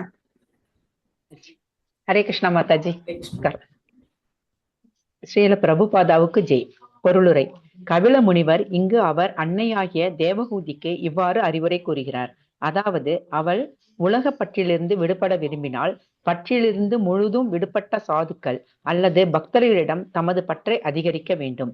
யார் பகவானின் ராஜ்யத்தில் நுழைய தகுதி வாய்ந்தவர் என்று பகவத்கீதையின் 15ஆம் அத்தியாயம் 5ஆம் பதத்தில் குறிப்பிடப்பட்டுள்ளது. அங்கு நிர்மாண மோகா ஜிதசங்க தோஷாக என்று கூறப்படுகிறது. இந்த பௌதீக உடைமை உணர்வினால் செருக்கடைந்த நிலையிலிருந்து முழுதும் விடுபட்ட ஒருவரை குறிக்கிறது. ஒருவர் அடிப்படையில் மிகவும் பணக்காரராக, செல்வ வளம் அல்லது மதிப்பு மிக்கவராக இருக்கலாம். ஆனால் அவர் தன்னை ஆன்மீக அரசாங்கத்திற்கு முக்திக்கு மீண்டும் பகவானிடம் மாற்ற விரும்பினால் பின்னர் அவர் ஜடவுலக உடைமையினால் செருக்கடைந்த நிலையிலிருந்து விடுபட வேண்டும். ஏனென்றால் அது ஒரு தவறான நிலையாகும். மோகம் எனும் சொல் இங்கு பயன்படுத்தப்பட்டு இருப்பது ஒருவர் பணக்காரர் அல்லது ஏழை என மேலியாக புரிந்து கொள்ளுதல் எனும் பொருளில் ஆகும். ஓலியாக புரிந்து கொள்ளுதல் எனும் பொருளில் ஆகும். இந்த ஜட உலகில் ஒருவர் மிகுந்த பணக்காரர் அல்லது மிகுந்த ஏழை என்னும் கருத்து அல்லது ஜட உலக இருப்புடன் தொடர்புடைய அம்மாதிரி எந்த ஒரு உணர்வும் போலியானதே. ஏனென்றால் இந்த உடலே போலியானது அல்லது தற்காலிகமானது. இந்த மண்ணுலக கட்டிலிருந்து விடுபட தயாராக இருக்கும் தூய ஆத்மா முதலில் இயற்கையின் 3 குணங்களின் தொடர்புகளிலிருந்து விடுபட வேண்டும். இந்த கணத்தில் நமது உணர்வு நிலை மாசு அடைந்துள்ளது. இது இயற்கையின் 3 குணங்களுடன் கொண்ட தொடர்பினால் ஏற்பட்டது. அதனால் பகவத்கீதையில் அதே கோட்பாடு குறிக்கப்பட்டுள்ளது. தித சங்க தோஷக என்று அறிவுறுத்தப்படுகிறது. ஒருவர் ஜட உலக இயற்கையின் 3 குணங்களின் மாசுள்ள தொடர்பிலிருந்து விடுபட வேண்டும். இங்கும் ஸ்ரீமத் பாகவதத்தில் இது உறுதி செய்யப்படுகிறது. ஆன்மீக உலகிற்கு தன்னை மாற்றிக்கொள்ள தயாராயிருக்கும் ஒரு தூய பக்தரும் ஜட உலக இயற்கையின் 3 குணங்களின் தொடர்பிலிருந்து விடுபடுகிறார். நாம் அம்மாதிரி மக்களின் தொடர்பையே விரும்ப வேண்டும். இந்த காரணத்திற்காகவே நாம் அகில உலக கிருஷ்ண பக்தி இயக்கத்தை தொடங்கியிருக்கிறோம். மனித சமுதாயத்தில் ஒரு குறிப்பிட்ட கல்வி அல்லது உணர்வு நிலையை வளர்ப்பதற்கென்றே வாணிகம் பற்றிய அறிவியல் சார்ந்த மற்றும் பிற அமைப்புகள் பல உள்ளன. ஆனால் உலக தொடர்பிலிருந்து விடுபட ஒருவருக்கு உதவும் அமைப்பு எதுவும் இல்லை. ஜட உலக தொடர்பிலிருந்து விடுதலை அடைய வேண்டும் என்னும் நிலையை யார் அடைகிறாரோ அவர் கிருஷ்ண உணர்வு சிறப்பாக பண்பட்டுள்ள பக்தர்களின் தொடர்பை விரும்புதல் வேண்டும். ஒருவர் அவ்வாறு எல்லா பௌதீக தொடர்பிலிருந்தும் விடுதலை பெற முடியும். ஒரு பக்தர் எல்லா மாசுள்ள மண்ணுலக தொடர்பிலிருந்தும் விடுதலை அடைவதால் அவர் ஜட உலக இருப்பின் தொல்லைகளால் பாதிக்கப்படுவதில்லை. அவர் இந்த ஜட உலகில் இருப்பதாக தோன்றினாலும் கூட அவர் அதன் தொல்லைகளால் பாதிக்கப்படுவதில்லை. அது எவ்வாறு இயலும்? ஒரு பூனையின் செயல்களில் சிறந்த சான்று உள்ளது. பூனை தன்னுடைய குட்டிகளை வாயில் கவ்வி எடுத்து செல்கிறது. ஒரு எலியை கொல்லும் போதும் அதையும் வாயில் கவ்வி எடுத்து செல்கிறது. இவ்வாறு இரண்டும் பூனையின் வாயில் எடுத்து செல்லப்படுகின்றன. ஆனால் அவை வேறுபட்ட நிலையில் உள்ளன. குட்டி தன் அன்னையின் வாயில் வசதியாக உள்ளது. ஆயினும் பூனையின் வாயில் எடுத்து செல்லப்படும் எலி மரணத்தின் அடியை உணர்கிறது. அதுபோல பகவானின் எல்லை கடந்த தொண்டில் கிருஷ்ணர் பற்றிய உணர்வு நிலையில் ஈடுபட்டிருக்கும் சாதவக அல்லது பக்தர்கள் ஜட உலக தொல்லைகளின் மாசினை உணரமாட்டார்கள். ஆயினும் பக்தர் அல்லாதார் கிருஷ்ணர் பற்றிய உணர்வில் இல்லாதவர்கள் உண்மையில் மண்ணுலக இறப்பின் தொல்லைகளை உணர்வார்கள். அதனால் ஒருவர் பொருளாசை உடையவரின் தொடர்பை விட்டுவிட்டு கிருஷ்ண உணர்வில் ஈடுபட்டு இருப்பவரின் தொடர்பை விரும்ப வேண்டும். இந்த தொடர்பால் அவர் ஆன்மீக முன்னேற்றத்தில் பயனடைவார். அவர்களின் சொற்களாலும் அறிவுரைகளாலும் மண்ணுலக இருப்பின் மீது தான் கொண்ட பற்றை அவர் அறுக்க இயலும். தேங்க்யூ மாதாஜி. ஹரே கிருஷ்ணா மாதாஜி. ஹரே கிருஷ்ணா. நிர்மாண மோகா யாராவது மெமரைஸ் பண்ணிருக்கீங்களா இந்த ஸ்லோகம்? மீனா மாதாஜி. ஓகே, மீனா மாதாஜி சொல்லுங்க. நிர்மாண மோகா ஜிதசங்க தோஷ அஜ்ஞாத்யமி முக்தா விநிர்விருத்த காமாக துவந்தை விநிர்முக்த சங்கை கச்யந்த்ய மூடா ததமவ்யயந்தத். ஒரு சில வார்த்தைகள் கொஞ்சம் மாறிடுச்சு, பரவாயில்ல. நிர்மாண மோகா ஜிதசங்க தோஷா அத்தியாத்ம நித்யா விநிவிருத்த காமாக துவந்தை விமுக்தாக சுகதுக்க சம்யை கச்சந்திய மூடாக பதமவ்யயந்தத். சோ இந்த ஸ்லோகத்துல பகவானுடைய ராஜ்யத்தை அடையிறதுக்கான தகுதி என்ன அப்படிங்கிறத சொல்றார். நிர்மான மோக இது ரெண்டுத்துல இருந்து நம்ம விடுபட்டு இருக்கணும். நம்ம சேவை செய்ய போகும்போது பலவிதமான பிரச்சனைகள் நமக்கு வரலாம். நான் பெரிய ஆளு அப்படின்னு நினைச்சோம்னா சேவை செய்ய முடியாது. அங்க இருக்கிறவங்க என்ன சொல்றாங்களோ நம்ம என்ன பண்ணணும், அதை கேட்டு சேவை செய்யணும். இல்ல நான் ரொம்ப பெரிய ஆள், நீங்க என்ன எனக்கு சொல்றீங்க அப்படின்னா நீ போயிட்டு வா அப்படின்ட்டு. சோ இந்த மான அவமானங்கள் இதுல இருந்து நம்ம விடுபடணும். நிர்மாண மோகா ஜிதசங்க தோஷா. ஜித அப்படின்னா வெற்றி கொள்வது, சங்க தோஷா அப்படின்னா இந்த 3 குணங்கள்ல இருந்து நம்ம விடுபடணும் அப்படின்னு நீங்க பிரபுபா சொல்ற. ஜிதசங்க தோஷா. அத்தியாத்ம நித்யா, அத்தியாத்மா அந்த அந்த விஷயத்துல நாம எப்பவுமே உறுதியா இருக்கணும். அத்தியாத்ம விஷயம்னா பகவானை பத்தின சம்பந்தப்பட்ட விஷயங்கள். நான் உடல் கிடையாது, ஆத்மா, நான் பகவானுடைய தொண்டன் சேவகன் அப்படின்னு புரிஞ்சுக்கிறது. சோ காமத்துல இருந்து விடுபட்டிருக்கணும். இந்த மாதிரி இருக்கிறவங்க பகவானுடைய ராஜ்யத்துக்குள்ள நுழையிறதுக்கு தகுதியானவங்க அப்படின்னு சொல்லப்படுது. சோ பிரபுபாதர் இங்க ஒரு கதை சொல்றார், பூனைக்குட்டியோட கதை சொல்றார். இதெல்லாம் என்ன புரிஞ்சுக்கிறோம் நம்ம இதுல இருந்து? அந்த உதாரணத்துல இருந்து என்ன புரிஞ்சுக்கிறோம்? நம்ம குருவிட சரணடைஞ்சிடணும், நம்மளால முடியும்னு நினைச்சுக்க கூடாது.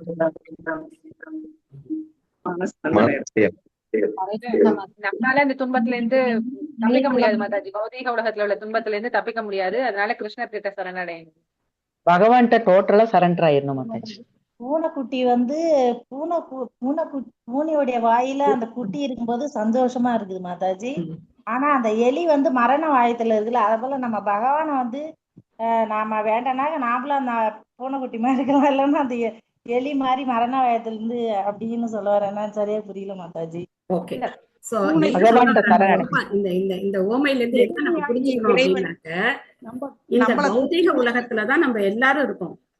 தூய பக்தரும் இந்த பௌதிக உலகத்துலதான் இருக்கார், நாமளும் இந்த பௌதிக உலகத்துலதான் இருக்கோம். இந்த பௌதிக உலகத்தினுடைய துன்பம் அப்படிங்கிறது சாதாரண மக்களுக்கு எப்படி இருக்கு? பூனை வாயில இருக்கிற எலி மாதிரி இருக்கு. புரியுதா?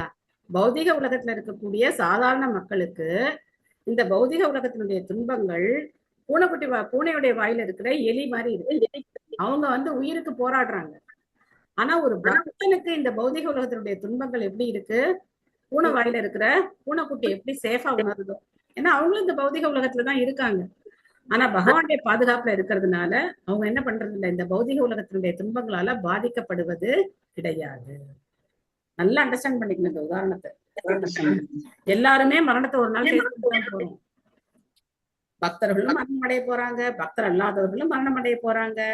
ஆனா பக்தர் அல்லாதவர்களுக்கும் பக்தர்களுக்கும் என்ன வித்தியாசம் அப்படின்னா, பக்தர் அல்லாதவர்கள் பூனை வாயில இருக்கிற எலி மாதிரி. ஆனா பக்தர்கள் பூனை வாயில இருக்கிற பூனைக்குட்டி மாதிரி. சோ அது சேஃப், பக்தர்களுக்கு சேஃப். ஏன்னா பகவானுடைய லோகத்துக்கு அவங்க போக போறாங்க. அதே மாதிரி இந்த பௌதிக உலகத்தினுடைய துன்பத்தினால அவங்க பாதிக்கப்படுறது கிடையாது. அவங்களுக்கு துன்பம் வராதுன்னு கிடையாது, துன்பம் வருது. ஆனா பகவானுடைய சேவையில ஈடுபட்டு இருக்கிறதுனால அவங்க எதை போக்கஸ் பண்றாங்க? பகவானுடைய சேவையை தான் போக்கஸ் பண்றாங்களே தவிர துன்பங்களை போக்கஸ் பண்றது கிடையாது. இதே நம்மனா என்ன பண்ணுவோம்? நம்மளுடைய பிரச்சனைகளை தான் போக்கஸ் பண்ணுவோம். அப்படி ஆயிடுச்சு, இப்படி ஆயிடுச்சு, அதாயிடுச்சு, இதாயிடுச்சு அப்படின்னு சொல்லி அதுலதான் நம்ம போக்கஸ் பண்ணுவோம். நம்ம பக்தியில போக்கஸ் பண்ண மாட்டோம். ஆனா பக்தர்கள் எந்த சூழ்நிலையிலையும் எந்த சந்தர்ப்பத்திலையும் அவங்க பகவானுடைய சேவையில தான் அவங்க இருப்பாங்க. சோ அதான் நம்ம இங்கே பாக்குறோம். சோ பிரபுபாதர் ரொம்ப முக்கியமான விஷயத்த சொல்றார். இந்த பக்தர்களுடைய சங்கத்தை மற்றவங்களுக்கு கொடுக்கறதுக்காகத்தான் இஸ்கான் இருக்கு அப்படின்னு சொல்றார். அதுக்கு உதாரணம் சொல்றார். வணிகர்கள் சங்கம்னு இருக்கு. எல்லாத்துக்கும் ஒரு சங்கம் இருக்கா இல்லையா? கேரம் போர்டு விளையாடுறவங்களுக்கு அவங்களுக்கு ஒரு சங்கம் இருக்கு, கிரிக்கெட் விளையாண்டா அதுக்கு ஒரு சங்கம் இருக்கு, எல்லாத்துக்கும் சங்கம் இருக்கு. ஆனா பக்தர்களுடைய சங்கம் இருக்கா? கிடையாது. அது உலகம் முழுக்க இன்னைக்கு கிருஷ்ண பக்தி இயக்கமானது பக்தர்களுடைய சங்கத்தை மற்றவங்களுக்கு கொடுக்கறதுக்காக இந்த கிருஷ்ண பக்தி இயக்கத்தை நாங்க நிறுவி இருக்கோம். இது உலகம் முழுக்க பல கிளைகளை திறக்கிறது அப்படின்னு பிரபுபா சொல்றார். சோ அப்ப என்ன பண்ணணும்? நம்மளுடைய கடமை என்ன? இஸ்கான்ல நம்ம இருக்கோம் அப்படின்னா மற்றவங்க கிருஷ்ணரை பத்தி தெரிஞ்சுக்கிறதுக்கு நாம உதவி செய்யணும். அதுதான் பிரபுபாவுடைய விருப்பம். ஒவ்வொரு இஸ்கான் பக்தரும் அவங்களோட தொடர்பு கொள்றவங்களுக்கு பகவானை பத்தி அவங்க தெரிஞ்சுக்கிறதுக்கு உதவி செய்யணும். அதுக்காகத்தான் இஸ்கான் இருக்கு, வேற எந்த நோக்கமும் இஸ்கானுக்கு கிடையாது. அடுத்த ஸ்லோகம் ரொம்ப அற்புதமான ஸ்லோகம். இந்த ஸ்லோகத்தை பத்தி நம்ம போன வாரமா என்னமோ இதை டிஸ்கஸ் பண்ணோம். ரொம்ப அற்புதமான ஸ்லோகம். சதாம் பிரசங்கான் மம வீரிய சம்பிதோ பவத் ஹிருத்கன்ன ரசாயன கதாக தஜ்ஜோஷ்ணாதாஷோபவர்கவர்த்மனி ஸ்ரத்தா ரதிர் பக்திர் அனுக்ரமிஷ்யதி. சோ இந்த ஸ்லோகம் படிக்கணும்னு நினைக்கிறவங்க இந்த ஸ்லோகத்தை படிக்கலாம். அற்புதமான ஸ்லோகம். படிங்க. சதாம் பிரசங்கான் மம வீரிய சம்பிதோ பவந்தி ஹிருத்கர்ண ரசாயனா கதா தஜ்ஜோஷநாதாசு அபவர்கவர்த்மனி ஸ்ரத்தாரதிர் பக்திர் அனுக்ரமிஷ்யதி.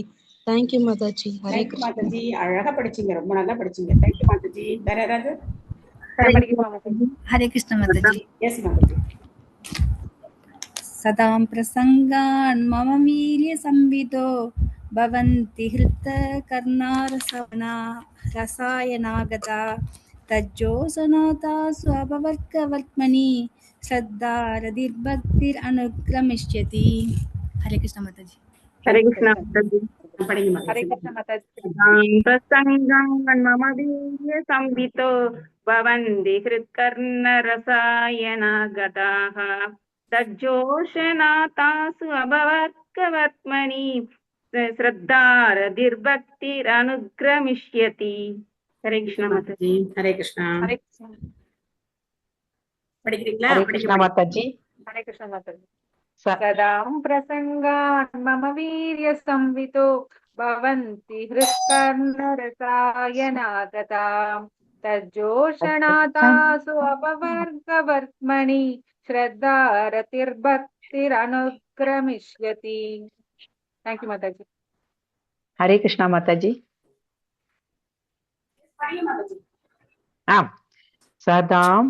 सदां प्रसंगान् मम वीर्य संवितो भवन्ति हृत्कर्णरसायनाहदाः जोषणात् आसु अववर्गवत्मनि श्रद्धा रतिर्भक्ति अनुग्रमिष्यति. हरे कृष्णा माताजी. தேங்க்யூ. மொழிபெயர்ப்பு. தூய பக்தர்களின் தொடர்பில் பரமபுருஷ பகவானின் செயல்கள் மற்றும் லீலைகளை பற்றி கலந்துரையாடுவது காதுக்கும் மனதிற்கும் மகிழ்ச்சியையும் திருப்தியையும் தருவதாகும். அந்த அறிவு பதிய வைக்கப்படுவதால் ஒருவர் படிப்படியாக முக்திக்கான வழியில் முன்னேறுகிறார். அதன் பின்னர் அவர் விடுதலை அடைகிறார். அவர் கவனம் நிலை பெறுகிறது. பின்னர் உண்மை பக்தியும் பக்தி தொண்டும் தொடங்குகின்றன. சோ பகவானை பத்தின அந்த விஷயங்கள் எது வழியா நம்ம இதயத்துக்குள்ள போகுது? காது வழியாக. சதாம் பிரசங்கான் மமவீரிய சம்பித்தோ. சதாம் அப்படின்னா பக்தர்கள், பிரசங்கான் அப்படின்னா பகவானுடைய புகழை அவங்க சொல்லும் போது, மமவீரிய சம்பித்தோ என்னுடைய பெருமைகள், என்னுடைய புகழ், என்னுடைய லீலைகள் அவங்க பேசும்போது பவந்தி ஆகுது. என்ன ஆகுது? கிருத் கர்ண ரசாயனக்காக. கர்ணன்னா காது. கர்ணனுக்கு எதுக்காக அந்த பேரு? அந்த குண்டலத்தோட பிறந்ததுனால அவருக்கு கர்ணன்னு பேரு. கர்ணன்னா காது. சோ அந்த மாதிரி காது வழியா உள்ள போய் நம்ம இதயத்தை அது தூய்மை செய்யுது. நம்ம இதயத்துல போய் அது பதியுது. அப்படி படியும் போது என்ன ஆகுது அப்படின்னா, தஜ்ஜோஷ்ணாத் ஆஷ அபவர்கவர்த்மனி. இப்போ நம்ம இருக்கிறது பாவர்க்கம். இது என்னது? பாவர்க்கம். அபவர்க்கம் அப்படின்னா விடுதலைக்கான பாதை. சான்ஸ்கிரிட்ல, ஹிந்தில எல்லாம் பாத்தீங்கன்னா நமக்கு தமிழ்ல ஒரே ஒரு பாதான். ஆனா அதுல எப்படி இருக்கும்? ப ப ப ப ம இருக்கும் இல்லையா?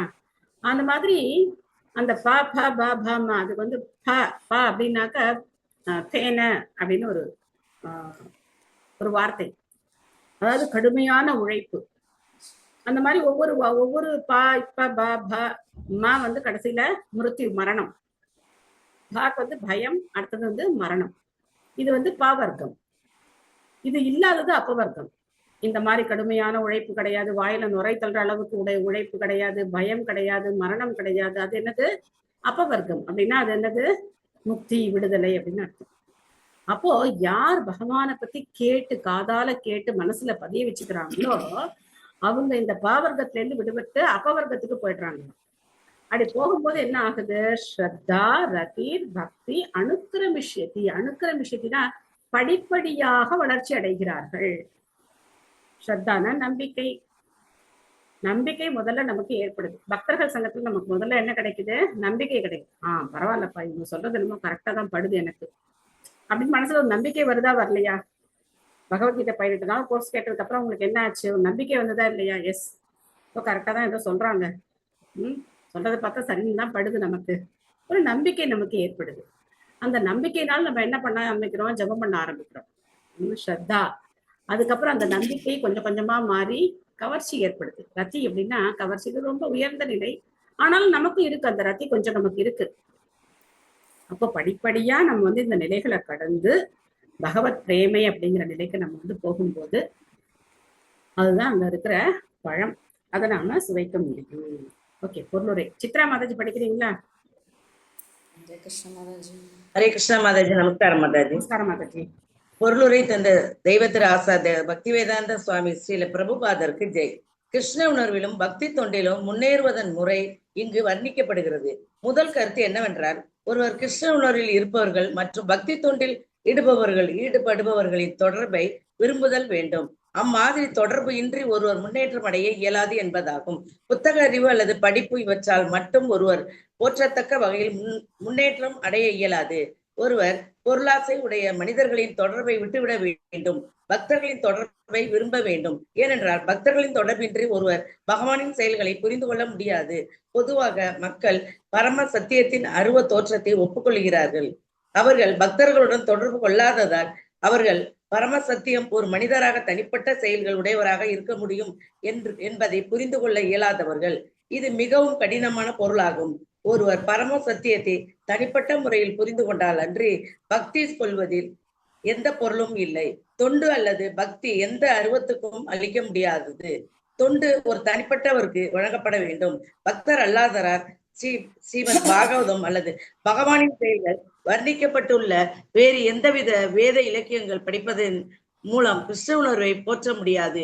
அவர்கள் இந்த செயல்களை போலி என்றும் உருவாக்கப்பட்ட கதைகள் என்றும் நினைக்கிறார்கள். ஏனென்றால் ஆன்மீக வாழ்வு அவர்களுக்கு சரியான மனநிலையில் விளக்கப்படவில்லை. பகவானின் தனித்தன்மை வாய்ந்த செயல்களை புரிந்து கொள்ள ஒருவர் பக்தர்களின் தொடர்பை விரும்ப வேண்டும். அத்தகைய தொடர்பினால் ஒருவர் பகவானின் தெய்வீக செயல்களை புரிந்து கொள்ள முயற்சி செய்யும் போது ஆழ்ந்து நினைக்கும் பொழுது விடுதலைக்கான வழி திறக்கிறது. அவர் வீடு பேர் அடைகிறார். பரம புருஷ பகவானிடம் உறுதியான நம்பிக்கை கொண்டவர் நிலைத்து நிற்கிறார். பகவானுடன் பக்தர்களுடனும் அவர் கொள்ளும் தொடர்பைக்கான கவனம் அதிகரிக்கின்றது. பக்தர்களுடன் தொடர்பு என்பது பகவானுடன் கொள்ளும் தொடர்பு என்று பொருள்படும். இந்த தொடர்பை ஏற்படுத்தி கொள்ளும் பக்தர் பகவானிடம் தொண்டு செய்வதற்கான உணர்வு நிலையை வளர்த்துக் கொள்கிறார். பின்னர் பக்தி தொண்டாகிய திவ்யமான நிலையில் இருந்து அவர் படிப்படியாக முழுமை அடைகிறார். ஹரே கிருஷ்ண மாதாஜி. நமஸ்காரம் மாதாஜி. நமஸ்காரம் மாதாஜி. நேரடியா கோயிலுக்கு போய் சாமி கும்பிட்டதுக்கும் பக்தர்களுடைய தொடர்புனால நமக்கு ஏற்பட்ட வாழ்க்கையில ஏற்பட்டிருக்கிற மாற்றத்துக்கும் நம்ம என்ன பண்ணலாம், தெளிவா வித்தியாசத்தை புரிஞ்சுக்கலாம் இல்லையா? இஸ்கானுக்கு வராம பக்தர்கள் சங்கம் இல்லாம நாம 4 சட்டத்திட்டத்தை கடைபிடிச்சிருப்போமா? தெரிஞ்சிருக்குமா? நமக்கு ஏதோ விரதம் எல்லாம் இருந்திருப்போம். அந்த விரதம் இந்த விரதம் ஏதாவது விரதம் எல்லாம் இருந்திருப்போம். ஆனா இந்த மாதிரி இருந்திருப்போமா? ஏகாதசி இந்த மாதிரி நம்ம தானியம் சாப்பிடக்கூடாது, நமக்கு எதுவும் தெரியாது. அதே மாதிரி நாம ஜபம் பண்ணிருப்போமா? 16 மாலை திடமா நாம ஜபம் சாத்தியமே கிடையாது இல்லையா? சோ அதனால பக்தர்கள் பிரபுபா சொல்ற பகவானுடைய அருவ அம்சத்துல எல்லாருக்கும் ஆர்வம் இருக்கு. கடவுள் எல்லாம் மேல இருக்காருப்பா, யாரோ ஒருத்தர் இந்த இருக்காரு இந்த இருந்துட்டு போறாரு, நமக்கு என்ன, அவருக்கு நமக்கு என்ன சம்பந்தம் இருக்கு? ஏதோ நமக்கு மேல ஒரு சக்தி, எல்லாம் ஆட்டு வைக்கிற ஒரு சக்தி இருக்கு, ஏதோ பேசுவாங்க இந்த மாதிரி எல்லாம். ஆனா அவர் ஒரு நபர். அவர் யாரு? ஒரு நபர். அவருக்கு வெறுப்பெல்லாம் இருக்கு. அவருக்கும் சிலது பிடிக்கும். அவருக்கு அவர் திருப்தி செய்யணும் அப்படிங்கறதெல்லாம் நமக்கு தெரியவே தெரியாது. சோ அதனால பக்தர்கள் ரொம்ப கஷ்டமான விஷயம் பிரபுபா சொல்றார். கிருஷ்ணரை ஒரு நபரா ஏத்துக்கிறது ரொம்ப கஷ்டம். அப்ப பக்தி தொண்டு அப்படின்னா அருவத்துக்கு போய் என்ன பக்தி தொண்டு செய்ய முடியும்? ஒரு அருவம், இந்த லைட் இருக்கு, லைட் வெளிச்சம் இருக்கு, இந்த வெளிச்சத்துக்கு நான் பூ வைக்க முடியுமா, பொட்டு வைக்க முடியுமா, இந்த வெளிச்சத்துக்கு அலங்காரம் பண்ணி பார்க்க முடியுமா? இதுக்கு என்ன செய்ய முடியும்? ஒண்ணும் பண்ண முடியாது இல்லையா? சோ அருவத்துக்கு எப்படி நீங்க பக்தி சேவை செய்வீங்க? ஒண்ணும் செய்ய முடியாது. அவர் ஒரு நபர். அந்த நபருக்கு தான் என்ன பண்ண முடியும்? நாம சேவை செய்ய முடியும். சோ பிரபுபாதருடைய சிஷ்யர்கள் பார்த்தோம்னா ஆரம்ப காலத்துல அவங்களுக்கு நிறைய நெறிமுறைகள் விதிமுறைகள் எல்லாம் தெரியாது. பகவானுக்கு சூடா நிவேதனம் பண்ணணும்னு பிரபுபா சொல்லியிருக்காரு. அதனால என்ன பண்ணுவாங்களா, ஒரு சப்பாத்தி போடுவாங்களாம், கொண்டு போய் நிவேதனம் பண்ணுவாங்க. இன்னொரு சப்பாத்தி போடுவாங்களாம், சுட சுட கொண்டு போய் நிவேதனம் பண்ணுவாங்க. இந்த மாதிரி எல்லாம் அவங்க பண்ணியிருக்காங்க. ஆனா அன்போட பண்ணியிருக்காங்க. அதுக்கப்புறம் முறைகள் எல்லாம் தெரிஞ்சுக்கிட்டு அதுக்கப்புறம் அவங்க படிப்படியா பண்ணியிருக்காங்க. சோ இந்த மாதிரி பக்தர்களுடைய தொடர்புனாலதான் நம்மளால பகவானை பத்தி புரிஞ்சுக்க முடியுமே தவிர வெறும் புஸ்தக அறிவு நமக்கு என்ன கொடுக்காது, பகவானுடைய தொடர்பை நமக்கு ஏற்படுத்தி கொடுக்காது. இதே பகவத்கீதை பாகவதம் நம்ம தனியா படிச்சோம் அப்படின்னாக்க நமக்கு இந்த அளவுக்கு நமக்கு புரிதலும் ஏற்படாது. பிரபுபாதருடைய சங்கம் கிடைக்குது. ஆனாலும் அந்த பிரபுபாதருடைய அந்த உன்னத தன்மையை புரிஞ்சுக்கிறதுக்கு பிரபுபாதருடைய சிஷ்யர்கள் மூலமா தான் புரிஞ்சுக்க முடியும். நீங்க நினைச்சு பாருங்க, பிரபுபாதர் அமெரிக்கால இதை பரப்பிட்டார், மற்ற உலக நாடுகள்ல எல்லாத்துலயும் பரப்பிட்டார். ஆனா இந்தியால யார் பரப்பினா அப்படின்னா பிரபுபாதருடைய சிஷ்யர்கள் தான் பரப்பினாங்க. கிருஷ்ண பக்திய அவங்கதான் நம்ம கையில கொண்டு கொடுத்தாங்க. சோ அதனால பிரபுபாதருடைய சிஷ்யர்கள் இல்லாம பிரபுபாதர் நமக்கு தெரியவே தெரியாது. பிரபுபாதர் யாருன்னு நமக்கு தெரியாது.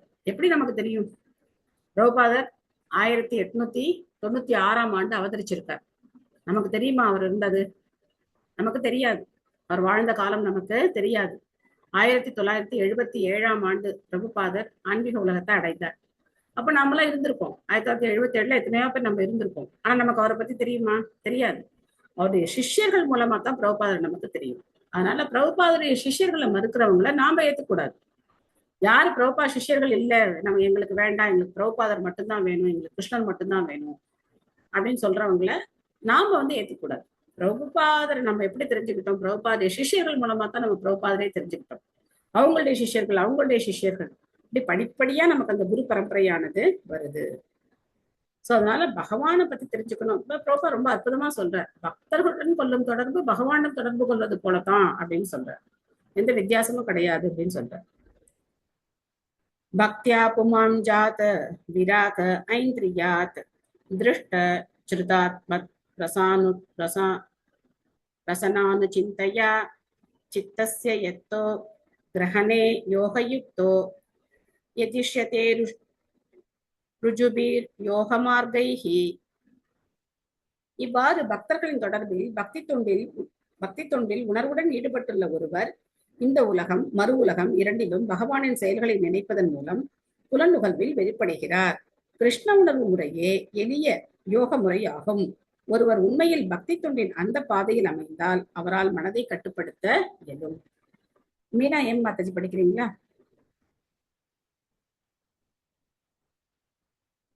படிக்கிற மாதாஜி. ஹரே கிருஷ்ணா மாதாஜி. ஹரே கிருஷ்ணா. பொருளுரை தந்த ஸ்ரீல பிரபுபாதருக்கு ஜெய். எல்லா புனித நூல்களிலும் மக்கள் நல்லொழுக்கம் சமயம் சார்ந்த வழியில் செயல்பட ஊக்குவிக்கப்படுகிறார்கள். அதனால் அவர்கள் இந்த வாழ்வில் மட்டும் அல்லாமல் மறு வாழ்விலும் புலன் திருப்தியை அனுபவிக்க முடியும். சான்றாக பக்தியுடன் பலன் தரும் செயல்களால் ஒருவர் மேலுலக கோள்களின் சொர்க்க ராஜ்யத்திற்கு உயர்வு பெற உறுதியளிக்கப்படுகிறது.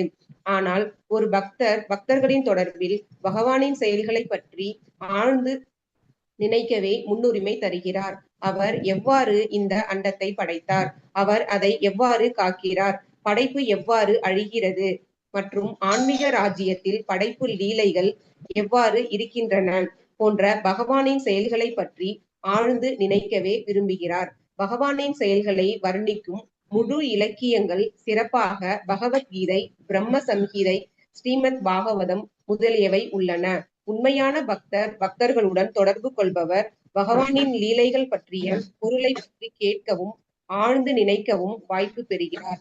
முடிவு என்னவென்றால், இந்த உலகில் அல்லது மறு உலகில், சொர்க்கத்தில் அல்லது பிற கோள்களில் இன்பம் என்று அழைக்கப்படுவதன் மேல் அவர் பொறுப்பை உணர்கிறார். பக்தர்கள் பகவானின் தொடர்புக்கு மாற்றப்படவே ஆர்வம் உள்ளவராக உள்ளனர். அவர்களுக்கு தற்காலிகமான பெயரளவு இன்பத்தில் கவர்ச்சி இல்லை. அதுவே யோக யுக்தரின் நிலையாகும். யோக சக்தியில் நிலையானவர் இந்த உலகம் அல்லது மறு உலகத்தின் வறட்சியால் தொல்லைப்படுவது இல்லை. அவர் ஆன்மீகத்தை அறிதல் அல்லது ஆன்மீக சூழ்நிலை ஆகியவற்றில் ஆர்வம் உள்ளவர். இந்த மேன்மையான நிலை பக்தி யோகமாகிய மிக எளிய முறையால் மிக எளிதாக அடையப்படுகிறது. ருஜுபீர் யோக மார்கைகி மிகவும் பொருத்தமான சொல்லாகிய ருஜுபீர் அல்லது மிகவும் எளிமையான என்பது இங்கு பயன்படுத்தப்பட்டுள்ளது. யோக மார்க்கம் யோக முழுமை அடைதலின் பல்வேறு முறைகள் உள்ளன. ஆனால் இந்த முறை பகவானுக்கு பக்தி தொண்டு புரிதல் மிக எளிமையானது. இது மிகவும் எளிய முறை மட்டும் அல்ல, இதன் முடிவு மிக மேன்மையானதும் ஆகும். அதனால் எல்லாரும் கிருஷ்ண உணர்வை மேற்கொள்ள முயற்சி செய்து வாழ்வின் உயர்ந்த முழுமையை அடைதல் வேண்டும். Thank you Mataji. Hare Krishna Mataji. Hare Krishna. Thank you Mataji. So பிரபுபாதர் இந்த பொருளுரையில முக்கியமா என்ன இன்ஸ்டிட் பண்றாரு, நமக்கு என்ன நமக்கு என்ன செய்யணும்னு சொல்றாரு அப்படின்னா, கேட்கறது மட்டும் பத்தாது, கேட்டதுக்கு அப்புறம் அதை பத்தி நாம ஆழ்ந்து சிந்திக்கணும். இன்னைக்கு என்ன கேட்டோம், என்ன படிச்சோம், பகவானுடைய படைப்பு லீலைகள் எப்படி நடக்குது, 24 மூலக்கூறுகள் என்னென்ன, பிரதானம்னா என்ன, மகத்தத்துவம்னா என்ன. சோ அதை பத்தி நம்ம ஆழ்ந்து சிந்திக்கணும். எதுக்காக பகவான் இந்த மாதிரி எல்லாம் கர்ப்போதவசாயி விஷ்ணு, காரணதவசாயி விஷ்ணு, க்ஷீரோதவசாயி விஷ்ணு, பல்வேறு புருஷ அவதாரங்களை எடுத்து எதுக்காக படைச்சிருக்காரு, அதெல்லாம் நம்ம ஆழ்ந்து சிந்திச்சோம் அப்படின்னாக்க, அப்போ என்னுடைய இந்த விருப்பத்தை பூர்த்தி செய்யறதுக்காக பகவான் எவ்வளவு பெரிய ஒரு பிரம்மாண்ட சிருஷ்டியை உருவாக்கி இருக்கார். அப்போ அவருடைய கருணை எப்படிப்பட்டதா இருக்கும். அவர் வேண்டான்னு சொன்னா கூட என்னை ஒதுக்கி விட்டுறாம எனக்காக இவ்வளவு பெரிய சிருஷ்டியை உருவாக்கி அதுல நான் விரும்புறதுக்கான வாழ்க்கைக்கான வசதிகளை ஏற்படுத்தி கொடுத்து 84 லட்சம் ஜீவராசிகள் வாழ்றதுக்கான வாழ்வியல் சூழ்நிலைகளை யார் உருவாக்கி வச்சிருக்கா? பகவான் தான் உருவாக்கி வச்சிருக்க இல்லையா? நாம ஏதாவது பண்ணோமா? நாம வீட்டுல ஒரு சின்ன மீன் தொட்டி வாங்கி கொஞ்சம் தண்ணி விட்டு 4 கலர் மீனை பிடிச்சி விட்டு வைக்கலாம். அதை கூட நம்மளால பராமரிக்க முடியாது, 10 நாள்ல செத்து போயிடும். நாங்க முன்னாடி கிருஷ்ண பக்தி வரதுக்கு முன்னாடி இதான் பண்ணிட்டு இருந்தோம். கலர் கலரா மீன் தொட்டி வாங்கி வச்சு அந்த தொட்டியில இருக்கிற மீனை வளர்த்து அது வாரம் வாரம் அது வேற கிளீன் பண்ணிட்டு உட்காந்துருக்கணும். சோ அப்பா எவ்வளவு விஷயத்துல இருந்து பிரபுபாதர் காப்பாத்தி இருக்க. அது என்னென்ன பண்ணி வைக்குதோ, அந்த மீன் என்ன பண்ணி வைக்குதோ அது அந்த கூழாங்கல் எல்லாம் போட்டு அதை கிளீன் பண்ணிட்டு உட்காந்துருந்தோம். ரொம்ப அதான் சொல்றேனே, கிருஷ்ண பக்தி இல்லைன்னா என்ன பைத்தியக்காரத்தனமான காரியம்னா செய்யலாம், எதை வேணா செய்யலாம். ஆனா பகவான் பார்த்தோம் அப்படின்னா அந்த அந்த கடல் அப்படிங்கிறதுல எத்தனையோ கோடான கோடி ஜீவராசிகள் ஆனந்தமா வாழ்ந்துட்டு இருக்கு. அதுக்கு வேண்டிய சூழ்நிலைகளை யார் படைச்சு வச்சிருக்கா? பகவான் தான் படைச்சு வச்சிருக்கா. அந்த ஆத்மாவுக்கு அந்த மாதிரி ஆசை, அதனால அதுக்கு அந்த மாதிரி ஒரு வாழ்வியல் சூழ்நிலையை பகவான் கொடுத்திருக்காரு. இதெல்லாம் நம்ம ஆழ்ந்து சிந்திச்சு பார்த்தோம் அப்படின்னாக்க நமக்கு அவருடைய கருணை புரியும். அதனால படைப்பு லீலைகள் ரொம்ப முக்கியமானது. இந்த ஜட உலக படைப்ப பகவான் வந்து எப்படி படைக்கிறார் அதான் அடுத்து நம்ம ஃபுல்லா படிக்க போறோம். இன்னும் ஒரு 9 அத்தியாயம் 9 சாப்டர் அதான் நம்ம வந்து படிக்க போறோம். சோ இந்த வழிமுறை ரொம்ப எளிமையானது, அதே சமயத்துல மிகவும் உயர்வானது. இதை எல்லாரும் ஏத்துக்கோங்க அப்படின்னு பிரபுபாதர் வந்து உலகத்துல இருக்கிற ஒவ்வொரு மனிதனுக்கும் சொல்றார். இதை எல்லாரும் ஏத்துக்கிட்டு கிருஷ்ண பக்தியை பயிற்சி பண்ணி சந்தோஷமா இருங்க அப்படின்னு சொல்லி சொல்றார். சோ நாம அதை கடைபிடிச்சு மற்றவங்களுக்கும் சொல்லி தரணும். ஓகே, உங்களுக்கு ஏதாவது கேள்விகள், சந்தேகங்கள், கருத்துக்கள் ஏதாவது இருக்கா? ஹரே கிருஷ்ண மாதாஜி. அதுல லாஸ்ட் பேராக்கு முன்னாடி மாதாஜி, பிற கோள்களில் இன்பம் என்று அழைக்கப்படுவதன் மேல் அவர் வெறுப்பை உணர்கிறார் அப்படின்னு முன்னாடி வார்த்தைக்கு வார்த்தையில இருக்கீங்க மாதாஜி. ஆனா இங்க வெறுப்பைன்னு உணர்கிறார், பெருப்பைன்னு இருக்கு மாதாஜி புக்ல. வெறுப்பை உணர்கிறார்னு வரணும் இல்லைங்க மாதாஜி? ஆமா ஆமா, வெறுப்பை தான். என்ன இருக்கு? பெருப்பைன்னு இருக்கு மாதாஜி. பெருப்பை அப்படின்னு பெருப்பைன்னு ஒரு வார்த்தையே கிடையாது. மீனிங் இல்ல. வெறுப்பை உணர்கிறார். Okay, thank you Mataji. Thank you Mataji, thank you. Hare Krishna Mataji. Mataji, இப்ப வந்து கபில முனிவர் அவங்க அம்மாவுக்கு இதெல்லாம் சொல்லின்னு வர்றாரு இல்லையா? பக்தி தொண்டினோட சிறப்புகள் பத்தி அவங்க அம்மா தேவகுதிக்கு சொல்லின்னு வர்றாரு. Okay, thank you Mataji. சரி, பிரம்ம சங்கீதத்துக்கு போலாமா? ஹரே கிருஷ்ணா மாதாஜி. மாதாஜி, நம்ம வந்து பிரம்மநிலை, பரமாத்மா, பகவான் 3 சொன்னீங்க இல்ல மாதாஜி? அருவவாதிகள் தானே மாதாஜி அந்த ஜோதிய வணங்குறவங்க? யாரு? அப்ப அருவவாதிகள். ஆமா. பிரம்மன பரமாத்மாவை வணங்குறவங்களை நம்ம என்னன்னு சொல்றோம் மாதாஜி? யோகிகள். யோகிகள். பக்தர்கள் வந்து பகவானை வணங்குறவங்க. பகவான வணங்குறவங்க வந்து இந்த உலகத்துல ரொம்ப குறைச்சல், ரொம்ப குறைச்சல். அதுக்குதான் உங்களுக்கு அந்த எக்ஸசைஸ் வந்து கொடுத்தேன். நீங்க யார்கிட்ட வேணா கேட்டு பாருங்க, கடவுள் யாருன்னு கேட்டு பாருங்க. யாராவது ஒருத்தர் பெருமாளை வந்து கடவுள் அப்படின்னு யாராவது சொல்றாங்களான்னு கேட்டு பாருங்க. எந்த திவ்ய தேசத்து பெருமாளையோ யாரையோ, எந்த ஒரு இல்ல தேவர்களையாவது யாராவது கடவுள்னு சொல்றாங்களான்னு கேட்டு பாருங்க. எல்லாரும் கோயிலுக்கு போறோம் தானே, எல்லாரும் விபூதி குங்குமம் ஏதாவது ஒண்ணு இட்டுக்கிறாங்க தானே. பெரும்பாலான பேர் கோயிலுக்கு போகும்போது விபூதி இட்டுக்கிறாங்க, குங்குமம் இட்டுக்கிறாங்கல்ல. யார்ட்டையாவது கேட்டு பாருங்க, யார்ட்ட வேணா நீங்க கேட்டு பாருங்க. எல்லாரும் 99.9% வந்து அருவவாதிகள், மாயாவாதிகள் தான். சோ அவங்களுக்கு உருவத்து மேல நம்பிக்கை கிடையாது. தேவர்கள் உருவத்து மேல கூட நம்பிக்கை கிடையாது. தேவர்களோட உருவத்து மேல கூட அவங்க தேவர்களை வழிபடுறாங்களே தவிர அந்த தேவர்களுடைய உருவத்துல கூட அவங்களுக்கு நம்பிக்கை கிடையாது. கடவுள்னா யாருன்னு கேட்ட, நம்மள மேல ஒரு சக்திப்பா, அதான் கடவுள். இல்ல மனசாட்சி தான் கடவுள். நீ வந்து மனசாட்சிக்கு விரோதம் இல்லாம நடந்துக்க, அதான் கடவுள். இந்த மாதிரி பல விஷயம் சொல்லுவாங்க. கடவுளுக்கு அவங்க கொடுக்குற விளக்கம் பாத்தீங்கன்னா, அப்பா வியாசரே தோத்து ஓடிப்படுவார். அவ்வளவு விளக்கம் கொடுப்பாங்க கடவுளுக்கு. சோ அதனால பகவானை ஏத்துக்கிறதுங்கிறது ரொம்ப ரொம்ப குறைச்சல். வைஷ்ணவர்கள் பொதுவா வந்து பகவானை ஏத்துப்பாங்க. இப்ப ஸ்ரீரங்கத்துல பார்த்தோம் அப்படின்னா ரங்கநாதரை தவிர வேற யாரையும் அவங்க வந்து உபாசனை பண்ண மாட்டாங்க. அந்த மாதிரி வைஷ்ணவர்கள் இருக்காங்க. ஆனா பொதுவா பொதுமக்கள்னு பார்த்தோம் அப்படின்னா 99.9% பேர் அருவவாதிகள், மாயாவாதிகள் தான். நாமளே நம்மள இந்த கேள்வி கேட்டு பாத்துக்கலாம். இஸ்கானுக்கு வர்றதுக்கு முன்னாடி கடவுள்னா யார் அப்படிங்கிற கேள்விக்கு எங்கிட்ட என்ன பதில் இருந்தது அப்படிங்கிற கேள்வியை நம்ம கேட்டு பாத்துக்கலாம். உலகத்துல உள்ள கடவுள் பூரா நம்ம வீட்டுலதான் சமாச்சாச்சு இருப்பாங்க. அது இருப்பாங்க. ஆனா கடவுள்னா யார் அப்படிங்கிற கேள்விக்கு நம்ம கிட்ட பதில் இருக்கா? இல்ல, எனக்கு அந்த கேள்வி முன்னாடி சிவபெருமான் பெரியவரா இல்ல பெருமாள் யார் பெரியவரும் தெரியவே இல்லையேன்னு சொல்லிட்டு ரொம்ப நாள் ஒரே குழப்பமா இருந்தது மாதாஜி. பரவாயில்ல, அந்த குழப்பமாவது அந்த உங்களுக்கு பிறகுதான் நான் இருந்திருக்கு. தெளிவாயிட்டேன். ம். பகவான் கிருஷ்ணர் மட்டும்தான் அப்படின்னு இப்பதான் தெரியுது மாத்தா. அதுக்கு முன்னாடி எனக்கு தெரியல மாத்தாஜி. மாதாஜி ஆனா அதே வந்து மாதிரிங்க, இப்ப எங்களுக்கு வந்து பாத்தீங்கன்னா பாலாஜி, திருப்பதி பாலாஜி தான் குலதெய்வம் எங்களுக்கு. சோ நாங்க என்ன பண்ணுவோம் அப்படின்னா, புரட்டாசி மாசம் மட்டும் நான்வெஜ் சாப்பிட மாட்டோம். ஏன்னா குலதெய்வம் அதனால புரட்டாசி மாசம் மட்டும் சாப்பிட மாட்டோம். அதே மாதிரி சனிக்கிழமை மட்டும் சாப்பிட மாட்டோம். நான் மத்த நாள்கள்ல எந்த கணக்கும் கிடையாது. சோ எந்த ஏதாவது அர்த்தம் இருக்கா, இது பக்திங்கிறதுக்கு ஏதாவது அர்த்தம் இருக்கா? ஒண்ணுமே கிடையாது இல்லையா? சோ அதனால பகவான் அப்படிங்கிற பெருமாள் இருக்காது தெரியும். ஆனா அவரை வீட்டுல வச்சுக்கிட்டே என்ன பண்ணிட்டு இருக்கோம்? இவ்வளவு பெரிய தவறு, இவ்வளவு பெரிய பாவச் செயலை வந்து நம்ம பண்ணிட்டு இருக்கோம். சோ அதனால பிரபுபாதர் தான் நம்மளை வந்து காப்பாத்திருக்காரு. ஓகே. கண்டிப்பா மாதாஜி. சொல்லுங்க. ஹரே கிருஷ்ணா. இப்ப பிரபுபாதருக்கு அப்புறம் வேற யாருமே வரலையா குரு? புரியல, என்ன இப்போ மகாபெரிவா இருக்கா, மகாபெரிவாக்கு அப்புறம் விஜயேந்திர சரஸ்வதி சுவாமிகள் இருக்கா, அப்புறம் இப்ப திருப்பி ஒரு பாலபெரிவா வந்திருக்கா. அதே மாதிரி இதுல வந்து இந்த குருச்சீட பரம்பரைக்கு பிரபுபாதருக்கு அப்புறம் வேற யாருமே வரலையா? பிரபுபாதருக்கு அப்புறம் அவருடைய சிஷ்யர்கள் நிறைய பேர் இருக்காங்களே.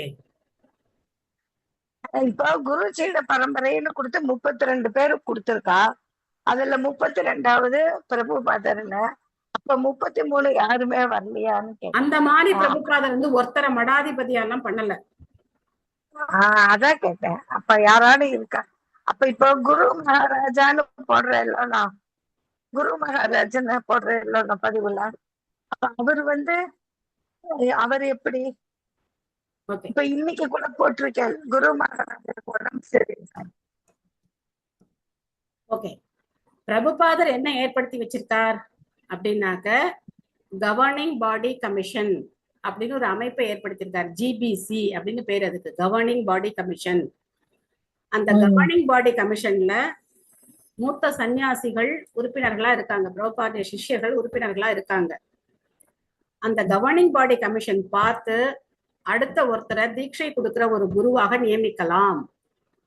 அவருடைய நடத்தை, கிருஷ்ணர் மேல அவருக்கு இருக்கிற அந்த பக்தி, பிரபுபாதருடைய இந்த இயக்கத்துக்கு அவர் ஆற்றிய சேவை எல்லாத்தையும் பார்த்து அவரை வந்து தீட்சை கொடுக்கிற குருவாக அவங்க நியமிக்கிறாங்க. சோ அந்த மாதிரி உலகம் முழுக்க பல பல குருமார்கள் இருக்காங்க.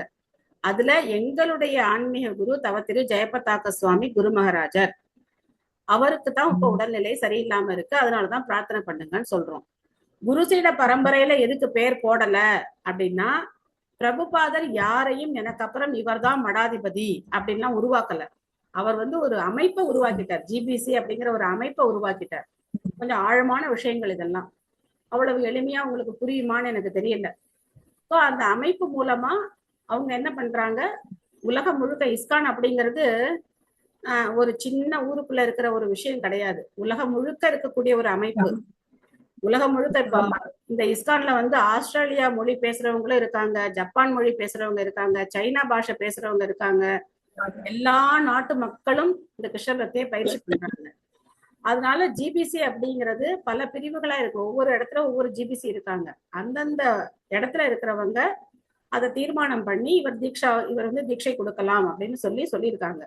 பிரபுபாதரே அவருடைய கைப்பட 11 பேருக்கு தீட்சை கொடுக்கிற உரிமையை கொடுத்திருக்காரு. அதுல ஒருத்தர் ஜெயபதாக சுவாமி குரு மகாராஜர். சோ அவங்கள நாங்க குருவா ஏத்துக்கிட்டு அவர் கீழே நாங்க வந்து பக்தியை பயிற்சி பண்றோம். இதுதான் வந்து பிரபுபாதர் ஏற்படுத்தி இருக்கிற முறை. புரியுதுங்களா? நான் புரியுறது. நன்றி மாதாஜி. ஹரே கிருஷ்ணா. ஹரே கிருஷ்ண மாதாஜி. ஹரே கிருஷ்ணா. ஓகே, பிரம்ம சமீதை போலாமா? ஓகே, சொல்லுங்க.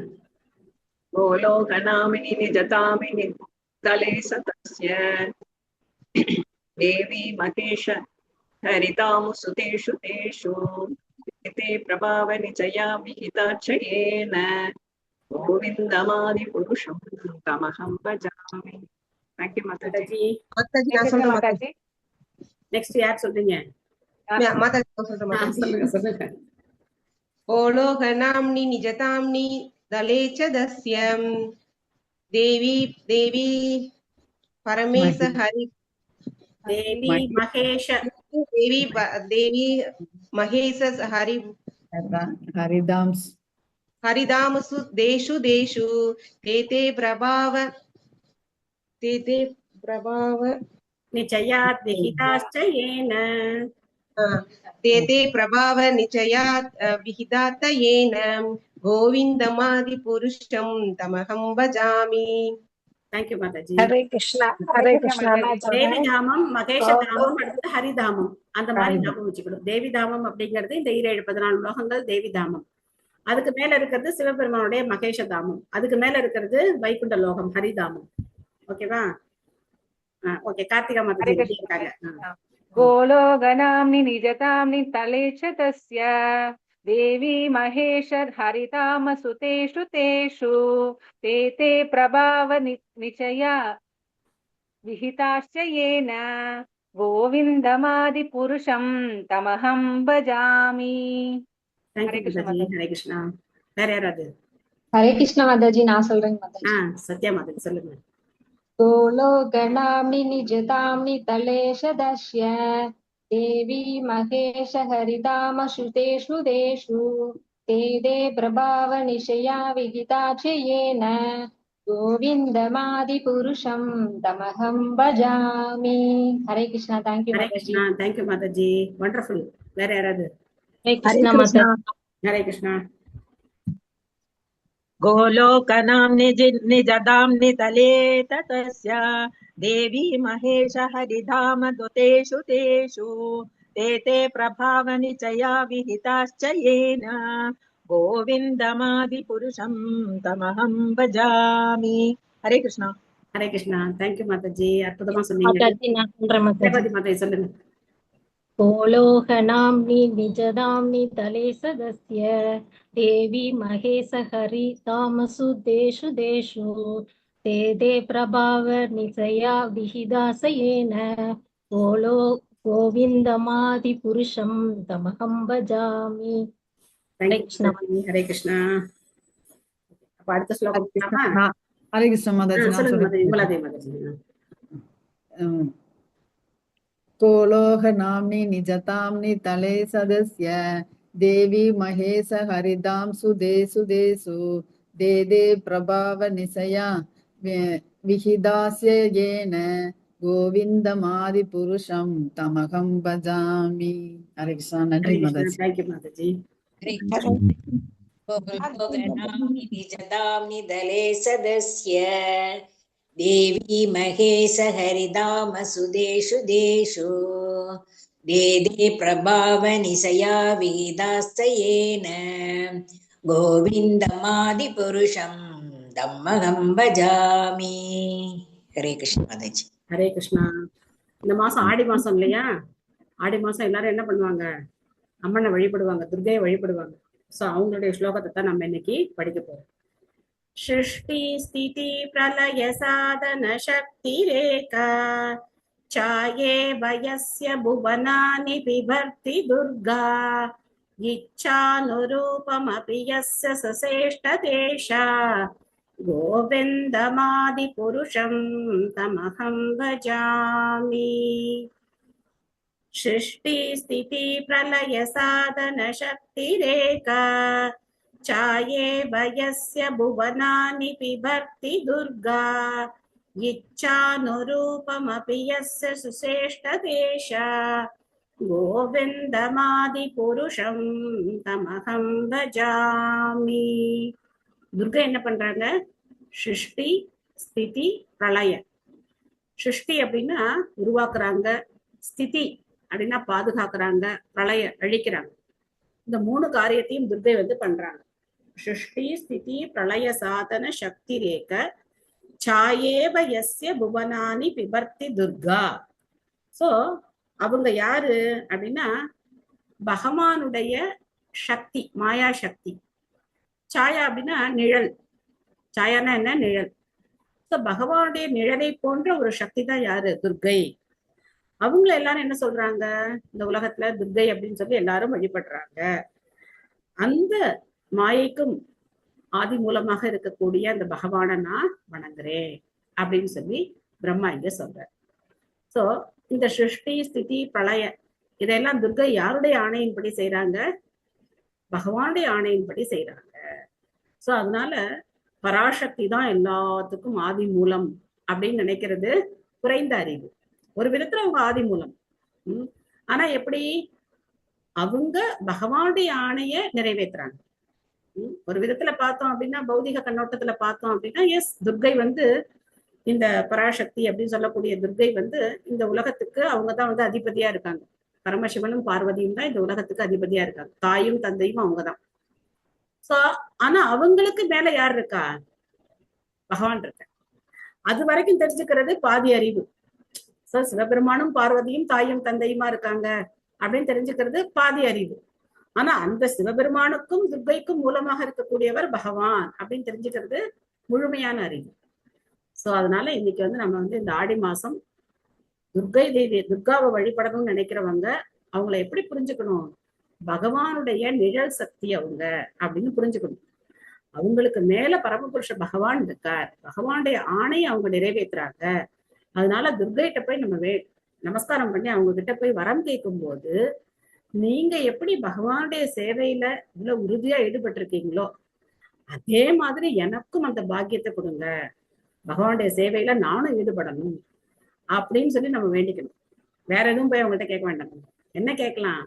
நீங்க எப்படி இவ்வளவு உறுதியா பகவானுக்கு சேவை செய்றீங்க இல்லையா? இது துர்கையுடைய சேவை இன்னும் பார்க்க போனோம் அப்படின்னாக்க எதிர்மறையான சேவை. அவங்க ஃபில்டர் பண்றாங்க. இப்போ நம்ம ஒரு ஏதாவது தூசி குப்பையெல்லாம் இருக்கட்டும், நம்ம ஃபில்டர் பண்ணுவோம் இல்லையா, வடிகட்டுவோம் இல்லையா? அந்த மாதிரி ஆத்மாக்களை அவங்க வடிகட்டுறாங்க. யார் தகுதியானவங்க, யார் தகுதி இல்லாதவங்க. தகுதியானவங்க எல்லாம் போங்கன்னு சொல்லிடுறாங்க. தகுதி இல்லாதவங்களை திருப்ப இந்த பௌதிக உலகத்திலே போட்டு வறுத்து எடுக்கிறாங்க. அவங்க கையில திரிசூலம் வச்சிருக்காங்க. இந்த 3 சூலமும் எதை பிடிக்குது? மூணு சூலம் இருக்கும் இல்லையா? எலுமிச்சம்பழம்லாம் நம்ம குத்தி வைப்போம்ல, அந்த 3 சூலம் எதை குறிக்குது? சத்வ, ரஜஸ், தமஸ். 3 குணங்களை குறிக்குது. இந்த 3 குணங்களால நம்மளை போட்டு வறுத்து எடுக்கிறாங்க துர்கை. கேட்கிற வரமெல்லாம் கொடுப்பாங்க, என்ன வேணா கொடுப்பாங்க. நம்ம என்ன போய் கேட்டாலும் அவங்களுக்கு செவ்வாய்க்கிழமை வெள்ளிக்கிழமை எல்லாம் போய் எலுமிச்சம்பழம் அதை திருப்பி போட்டு அதுல விளக்கேத்தி வச்சு எல்லாம் வேணும் அப்படின்னா எல்லாம் கொடுப்பாங்க. ஆனா அந்த வரங்களால நம்ம இப்ப பார்த்த மாதிரி போன பொருள்களை பார்த்தோம். சொர்க்கலோகத்துக்கு போகலாம், திரும்ப இங்க வரலாம், போகலாம், மேல போகலாம், கீழே வரலாம், இங்கே சுத்திட்டு இருக்கலாம். நம்மளை என்ன பண்ணிட மாட்டாங்க, அனுப்ப மாட்டாங்க. திரும்ப திரும்ப இந்த பௌதிக உலகத்திலே போட்டு வறுத்து எடுத்துக்கிட்டே இருப்பாங்க. எப்ப நம்ம கிருஷ்ண பக்தியை பயிற்சி பண்றோமோ துர்கை ரொம்ப சந்தோஷப்படுது. துர்கை என்ன பண்ணிடுவாங்க, ரொம்ப ஹாப்பி ஆயிடுவாங்க. ஓகே, வெரி குட், என்னுடைய பகவானை நீயும் வணங்குற, அதனால என்ன பண்ணலாம், உனக்கு லைசன்ஸ் கொடுத்துறேன், போ வெளில போ, இந்த பௌதிக உலகத்துல இருந்து உனக்கு விடுதலை அப்படின்னு சொல்லி அனுப்பிச்சு விட்டுருவாங்க. எந்த வரம் கேட்கறது பெஸ்ட் துர்கை கிட்ட? இந்த பௌதிக உலகத்தினுடைய செல்வ வளங்களை கேட்கறதா இல்ல பக்தியை கேட்கறதா? அதனால ஆடி மாசம் யாராவது துர்கையை வழிபடணும் அப்படின்னு நினைச்சீங்கன்னா அவங்கள்ட்ட என்ன கேளுங்க, எங்களுக்கு கிருஷ்ண பக்தி கொடுங்க அப்படின்னு சொல்லி கேளுங்க. சோ அதுதான் நம்ம கேட்க வேண்டிய வரம் துர்கை கிட்ட. மாதாஜி, எனக்கு ஒரு டவுட் மாதாஜி. சிவன் கோயில் துர்கை சொல்றாங்க, அப்ப விஷ்ணு துர்கை சிவன் கோயில் ரெண்டு பேரு ஒண்ணுதானே மாதாஜி? அதெல்லாம் ஒண்ணுதான் மாதாஜி, எல்லாம் பகவானுடைய சக்தி தான். ரொம்ப எளிமையா ஒரு எக்ஸாம்பிள் சொல்றாங்க மாதாஜி. கரண்ட் எக்ஸாம்பிள் ஞாபகம் வச்சுக்கோங்க. கரண்ட் ஃப்ரிட்ஜ்லயும் கொடுக்குறோம், ஹீட்டர்லயும் கொடுக்குறோம். ஃப்ரிட்ஜ்ல கொடுத்தா என்ன ஆகுது?